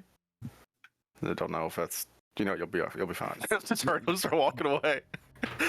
I'll join you right now, if that's all right. If you don't mind the walking company. Sure, if we can fit in the hallways. Damn, Brett is just basically having to crawl on all fours to get around in the lower decks. Like the stormtrooper that hits his head. Maybe Mind your way. next No, I'm time- coming through. Maybe next time you could send somebody to have a conversation up on deck with me if you'd like. Yeah, it's just this place was not made for people like me. Okay. So, you sat down near the city of Gourd. Are you just wanting your trader to do trading here, or do you guys want to explore? You can collect the news at least. Valmir will be going to like. Is there like Carousing. a post office of sorts, like someone who can send a letter? Okay, so this is your first time in the Principality of Korzak, which is the Principality of Korzak. Their cities are often bustling trade hubs. Especially ones on the oceans such as this. Gourd isn't on the main trade road, but it still has a good 10,000 settlers, at the very least. It has as you see a lot of this as you land, it has like a fort towards its outskirts that looks relatively new. Like so much so that there's corners of it that are in fact under construction still. The city itself is there's a lot of wooden construction, and it's very medieval Eastern Europe feeling. The towers and the actual castle itself that's being built, it's very impressive. Rounded towers, steep cone tower tops, and yeah, smoke bellowing out of the houses as cook fires rage, and it seems very normal. It's not a walled city, and you sit down near some of the farms, and you enter. So, Valmir, you're looking for a post office, yes? Yeah. Give me Because this place you said was obviously neutral, and so they'll trade with both sides. Yes, correct. Investigation. Yes, as you search the city. I'll use a point of luck on that. Sure thing. It's a 9. Okay. Is anyone going with Valmir?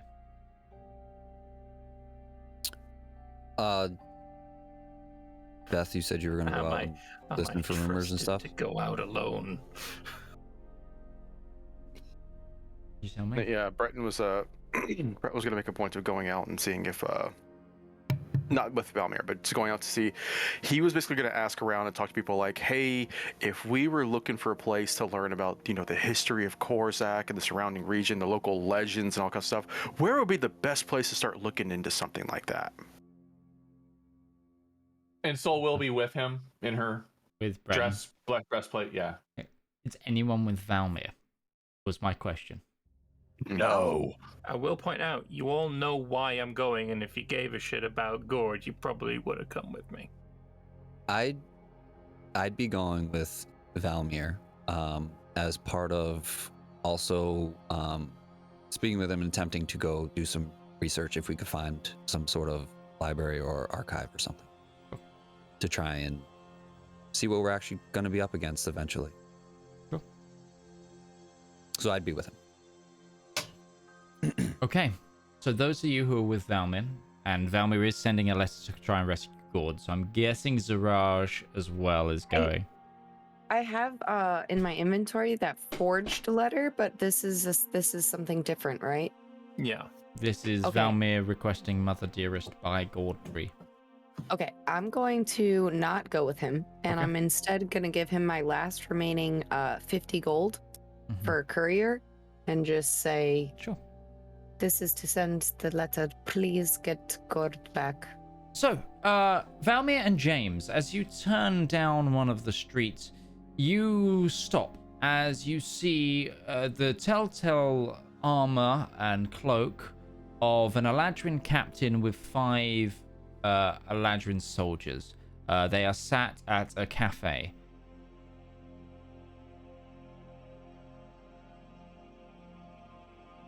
Is one of them named Gavrilo by any chance? No, you can't. Sorry. So you see them down the street in a way, and you kind of catch yourself before going too close. At the end of the street is a post office. You don't immediately do the thing where it's like, I wonder if this guy know. Gavrilo! Gavrilo! See somebody looks up. So, here's my thinking. This is neutral territory. They can't do shit without causing a diplomatic incident. However, we also kind of don't want them to see us. Are you sure that they can't do anything? No. I mean, I'm pretty sure they can take us custody if they so felt that it was right. Sure. And within their right. Sure. Do you have any ability to go invisible? No, but I wasn't with you all when you had your foray with the cannon. That's true. I should be able to pass by without an issue. At least I believe I should be able to. Don't believe I've been associated with you all as of yet. The grander scheme of the world. In that case, I am going to find somewhere that's not like immediately visible, like any kind of alleyway, and then I'm going to cast invisibility on myself. Sure. You do so. And then going to walk back into the street and tug James by the arm. Okay. So we can walk down the street together. Cool thing. And I'll move with that tug, kind of trying to, I guess, mask it so it doesn't look like weird or anything, like there was a random tug on my clothing. Mm-hmm. Cool thing. Okay. So, as we're passing by, I'm going to try and eavesdrop a little. You speak Elvish, don't you? Yep.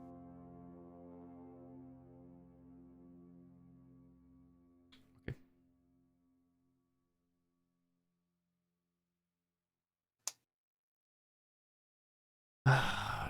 So when is it we're going back?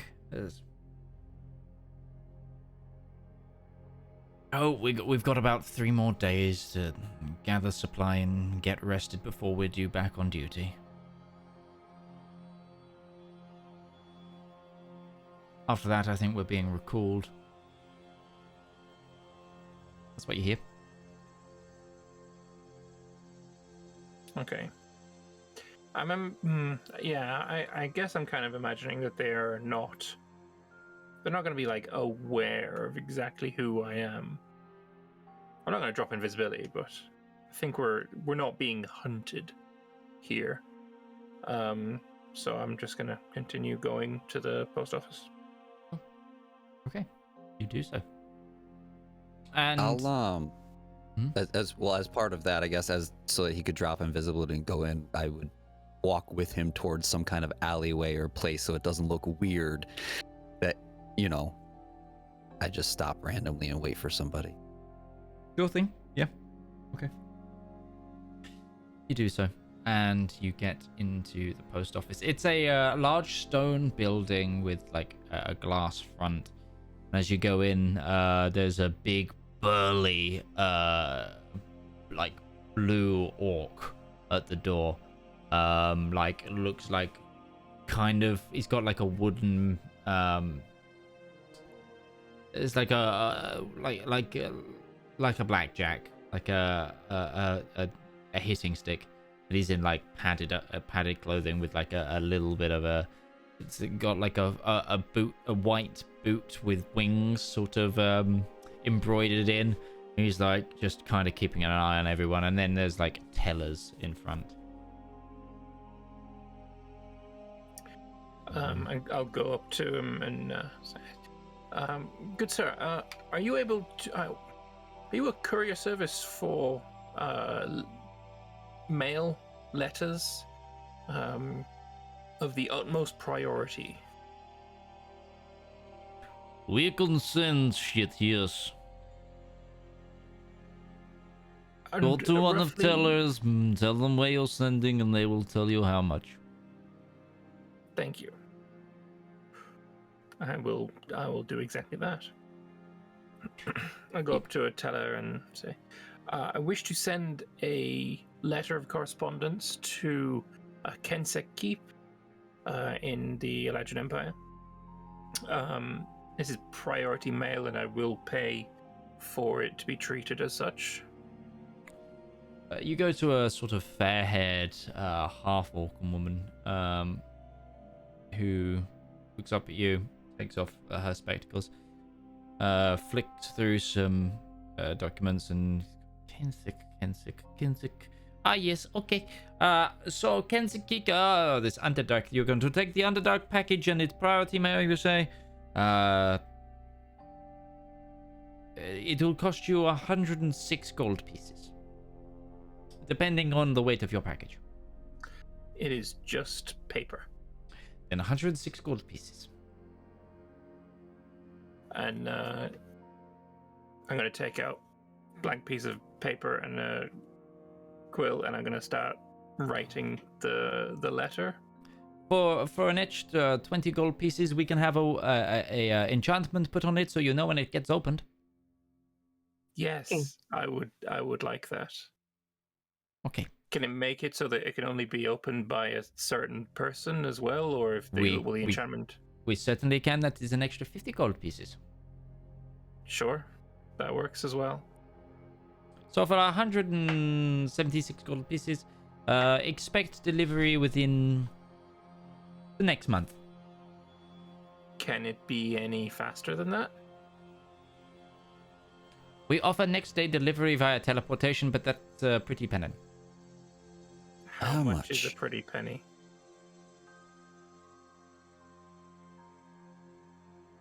Kensik Keep was going to have to go for the archival route. An extra 300 gold.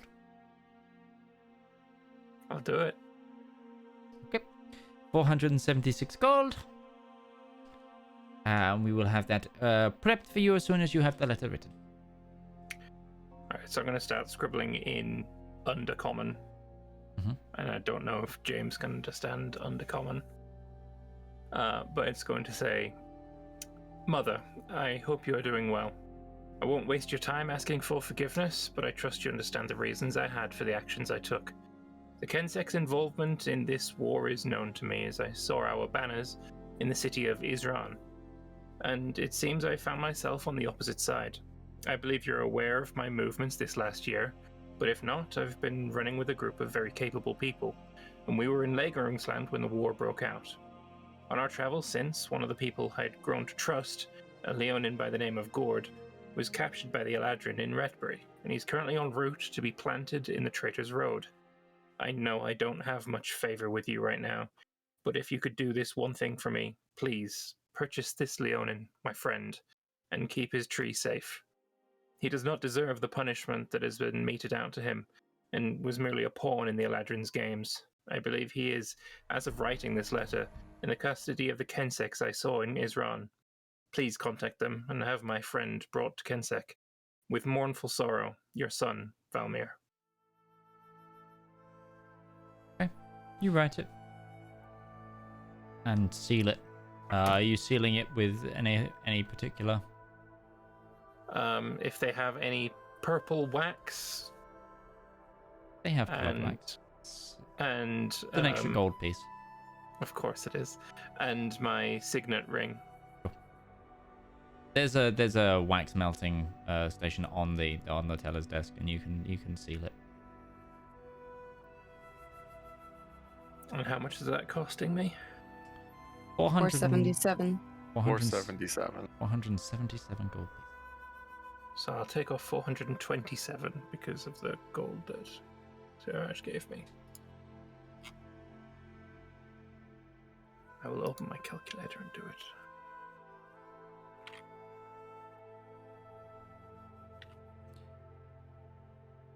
Breton and Sol, you two are going around the city for just general browsing, general news. With a horse. Learning about the local His horse is legends with it. and. Oh, and the horse. Yes, obviously Breton brought his horse. I also am kind of curious, what kind of people are around here? Like, is it mostly humans or Mostly orcs. Orcs or half orcs? Orc. Ah, Kozak is like Zug. 70% what is outside of Kozak known as, and partially inside of Kozak known as civilized orc. People who moved away from the old teachings, such as those that are still followed in the Cognate of this area, and that follow a new set of religions. And yeah, it's called money. Yeah, it's basically the whole idea of the old orc faiths are about strength is power, but these ones follow money is power. All right, so I go from orcs to cyberpunk. Got it. The orcs are the orc god. Oh, what's his name? Is like no, the new one. Joaquin? No, he's called like Gothram Goldtooth. And his symbol is like a golden smile. I think. Isn't he the gnomish one? Is he? Garl Glitter Gold. Garl Glitter Gold. Garl Glitter Gold is the gnomish one. The gnome one. No, the god of gold in at least Forgotten Realms is Joaquin. Yes, it is. There we go. Got a commerce. There might be another one that's gold. I'm not sure. Yeah, the gnomish one is Garl Glitter Gold. But he's not a god of money. I don't think just get gold in the name. Yeah. I don't find if I can find the my stuff on the orc pantheon. There's most of them are like the Zugved orcs, which are like your classic greenskins. But yeah. Zug. All right. And I'll say this: the architecture is something interesting to look at. We've been over all three. We've seen Redberry at this point, but this is completely different. Yeah, think like medieval St. Petersburg is kind of the architecture you're getting here. Must be nice for you to be able to actually stretch your legs and stand up, and have a roof. Oh over yeah, your head. all of the doorways are like 9 foot minimum. You know, I was going to say, I noticed for the first time I walked into a building, I didn't have to duck down, and the fact that I had to notice that was something special. See if we can go find some knowledge about what's going on out here. Perhaps some news out of the war effort from the Eladrin. Also, sort of like this, it might be limited, but information will be useful. I'm more interested in seeing if there's a center of information that we might find older history that might lead us to points of interest that we might be looking for. Dragon attacks. Dragon attacks is something of note. Breton will kind of look at it like he hasn't seen any dragons attack anything yet, but you know, probably thing to keep in mind. We just got done talking about it with what attacked Lagrand's land. I almost called it Lebensstraßen. That's not. That's a very different there thing. was a dragon attack on Lagrand's land. You're right. I You forgot are about that. all also aware that the capital of this city was attacked. This country was attacked by dragons as well. Oh, okay. You're already aware of that. Yeah. How bad the dragon attacks are becoming. That's all the more reason to go to the capital then. But we didn't get a vote there. Yeah. But okay, give me an investigation check. Oh, and what kind of places are you checking? Are you checking like taverns, just word on the street? What's the?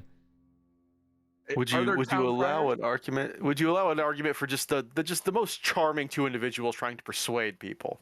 You can just chat people up. You can just chat people up. That's absolutely fine. Do you want to make the roll, or should I? I can help you. I'll make the roll. Persuasion. Okay. Yeah. Oh, Godrod the Gilded. That's the guy, I think. All those alliterative G names for that. Interesting. Godrod the Gilded. 28. 28. For persuasion, yes. You come across like a sort of mini market square. This whole city is like littered with like small like openings between like squares of houses that have like just become themselves like microcosms of markets. In the center, underneath a small yew tree, there is a number of people playing dragon chess. And there's a lot of older orcs kind of just sat and like playing, and others like sitting and watching. It's kind of just like a local community spot. Lean over the shoulder one. Knight to H5. Is very good. She has no idea. Yeah, she's never played Dragon Chess in her life. That's not even a legal move. What questions would you kind of like to ask the crowd, so I know what to kind of ask? So just news on Dragon Attack. She will look at Breton for these specific questions, as he obviously has something in mind. Hello there. We're new in the Principality, and we're just trying to get a feel for where we might want to go and things we might want to see as a start. Well, I will avoid the capital right now. It is a little bit crispy. No, but seriously, there was a lot of damage done to it. The reconstruction effort is not going perfect either. Being further inland and losing the skyship port really has put a slow on the rate of trade. The coastal towns seem to be okay, though. Heard a lot about an interesting storm that started not a couple of days ago, though. Storm? Yes, people said the ocean, the sky turned red, the ocean got very fierce. Large waves kind of took out a couple of merchant vessels and trawlerman ships. She will turn to Brett and just kind of give an eye to him. Brett is just looking at her like, yep, nope, no need to talk about it. Yep. Yeah, I don't suppose anybody knows why these dragons attacked the capital, do they?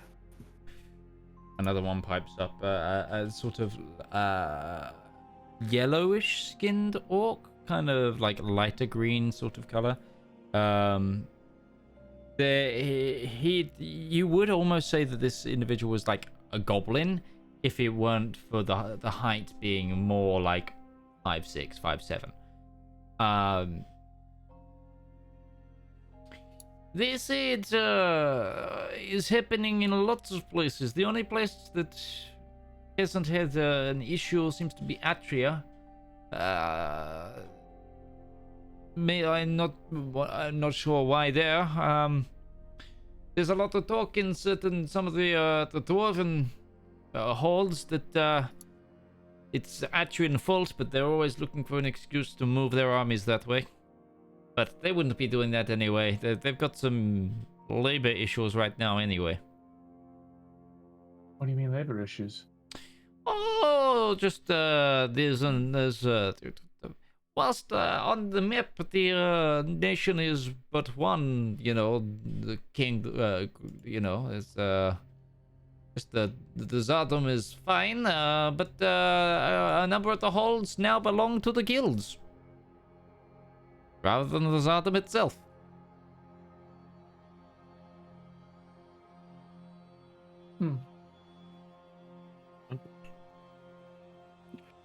Interesting. We're also just looking. Go ahead. There's still people coming out of Atria, trade and things like that. Oh, absolutely. Nobody has said anything otherwise. Also, trade coming all the way from Kaitang. No issues there. No dragon attacks from Kaitang or anything like that?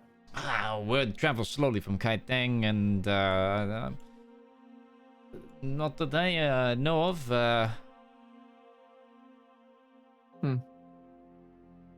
I would also be interested in looking into the local history of the Principality and Solarum in general, now that we're across the pond, as they say.